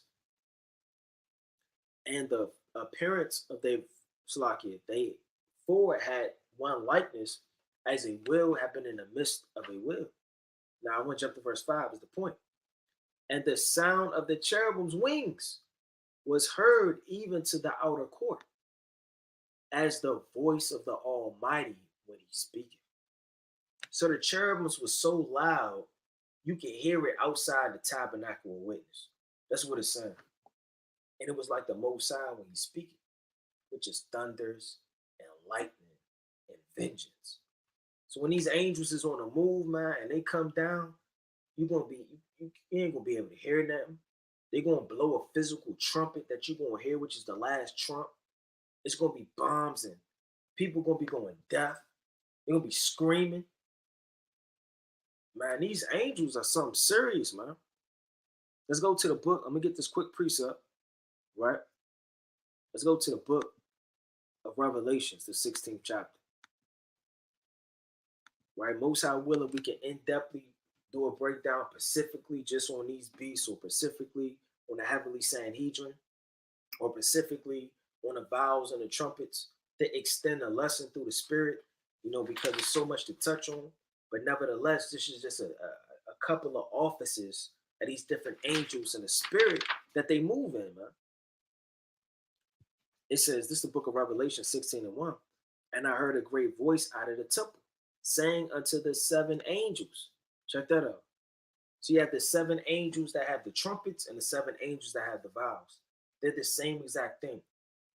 The vials aren't different from the trumpets, right? You have Israel and you have Jerusalem. It's the same thing. You have Zion, you have Israel. We're all Israelites, still our homeland, right? The vials, the trumpets, it just played off differently in Revelations the 16th chapter and Revelations the 9th chapter. Go your way and pour out the vials of the wrath of God upon the earth. And these are the seven angels that are in the tabernacle witness that we went into earlier, acting as priests, man, coming before the Lord, which is the priests do the most chiefest things before the Lord. Just like these angels are going to have the seven last vials of destruction. Let's go to the book real fast of Revelations 8 to get a quick point. I ain't gonna do a whole breakdown on it, but just to touch on these angels. And when he had opened the seventh seal, there was silence in heaven about the space of half an hour. Now, angels, in the spirit of the Most High in the third heaven, you know, time was created for man, but it's saying it carnally for us to understand how long it was silent in heaven. You have different cubits and different things matched out in the third heaven. Let's go to the book of Revelation just to get a quick point, you know, because all of this is created for man. You know, the Most High is too deep. The Most High doesn't need air to breathe. Like the Most High doesn't need water. He doesn't need fire to stay warm. These things are created for man. So we can't think beyond freezing to death or being scared or drowning or carnal things, man, or not understanding time and cubits, and it's too deep for us. It's the book of Revelation, chapter 21 and verse 16. Get this quick point. It says, and the city lieth foursquare, and the length as the breadth. And he measured the city with the reed. What do the angels measure stuff with? A reed. A reed is a measuring stick. 12,000 furlongs, the length and the breadth of the height are all equal. Salaki, of it are equal. Right? This is the point. And he measured the wall thereof in 140 and 4 cubits, according to the measure of man. Check that out. So what if it wasn't according to the measure of man? What if it was according to the measure of something beyond our understanding that we can't measure? Because we don't have the understanding to even measure it, man. This is what I'm talking about. So the Lord is making it on a level where we can understand it and receive it, man. Because what if the measurements and the cubits and things that beyond our understanding and the parts of the earth can't be measured? Don't you know you have a physical calculator? And then you start tapping it in till your brains explode, and then it'll say da da da da x b point point point. What is that, man? And then you keep hitting the thing plus 1,000, plus 1,000, plus 1,000. Your calculator's going to break. What's going to happen in 1,000 years when you keep pressing it? The so-called white man doesn't have the numbers. He doesn't have the understanding. He can't supersede the time and understanding and things beyond this carnal understanding. Because he's just man. And he's a man's measurements. It says that is of the angel. Check that out. So when you go back to it, when it says it was silence in heaven about the space of a half an hour, through the spirit, you know that the Lord has created time and he's letting you know by the vision, you understand, through the angel, through a servant John, painting a picture for you to kind of get in there and see. But I mean, the Lord is the Ancient of Days. The Lord doesn't have a birthday. It says, and I saw the 7 angels, which stood before God, and to them were given 7 trumpets. Now the trumpets and the vials are the same thing. That's the same spirit and the same angels. So when you go into this, you want to make sure that you're taking your time going and perceiving how deep these angels are. Right? Let me get 2 more, right? And then we'll wind down. Let's go to the mighty book of Job. Right? The mighty book of Job. It's the book of Job, chapter 18, and verse number 14. His confidence shall be rooted out of his tabernacle. Talking about the so-called white man. And it shall bring him to the king of terrors. So the Lord is a king of terrors. He terrorizes you if you're not his chosen, if you're not elected, if you're not saved and have mercy and grace by the Heavenly Father. He'll terrorize you. He'll put you in a delusion. Make you do God knows what to your husband and you're in a delusion the whole time and you're wrong. Or make you do God knows what to your wife and you're wrong the whole time. Or makes you treat your brother a certain way. He has no reason to be treated that way in the first place. Or do God knows what, man. And that's on a low level. The Lord is the king of terrors. And he terrorizes you and he uses the holy angels, man. So we gotta dig deep into this thing. Right? Let me get 2 more. Right, I'm gonna close out through the spirit.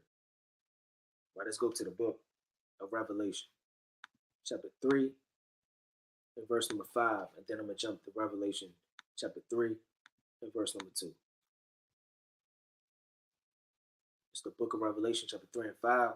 It says, he that overcometh, the same shall be clothed in white raiment. Check that out. So we're going to receive the same garments that the angels are wearing right now. It says, and I would not blot out his name out of the book of life. Who was writing down these things? The sins, the books, the accounts. Let me get that in the book of Revelation. I know I said one more, but let me get this real fast. 3, 20, and 12.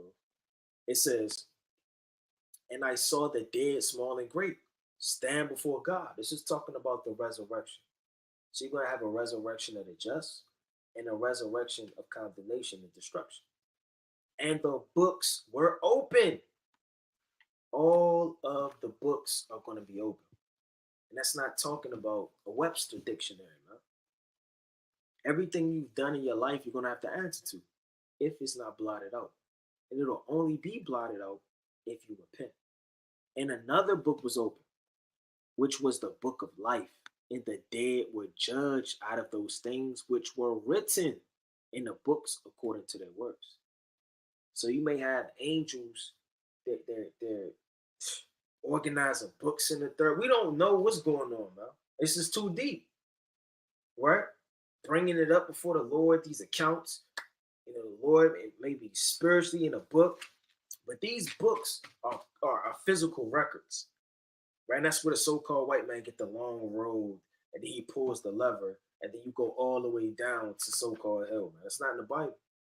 So when these books get open by these angels recording your works for 20 years, 50 years, however old you are when you give up the ghost, 80 years, 95 years, whatever the case may be, and you don't repent, you got to answer for all of these things laid against you.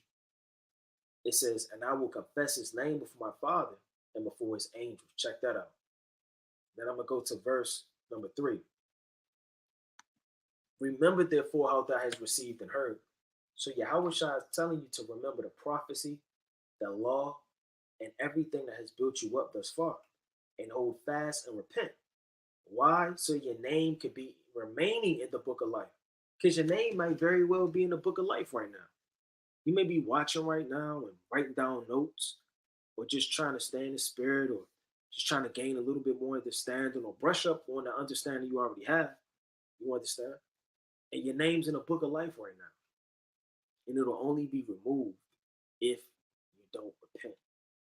If therefore thou shalt not watch, I will come on thee as a thief, and thou shalt not know what hour I will come upon thee.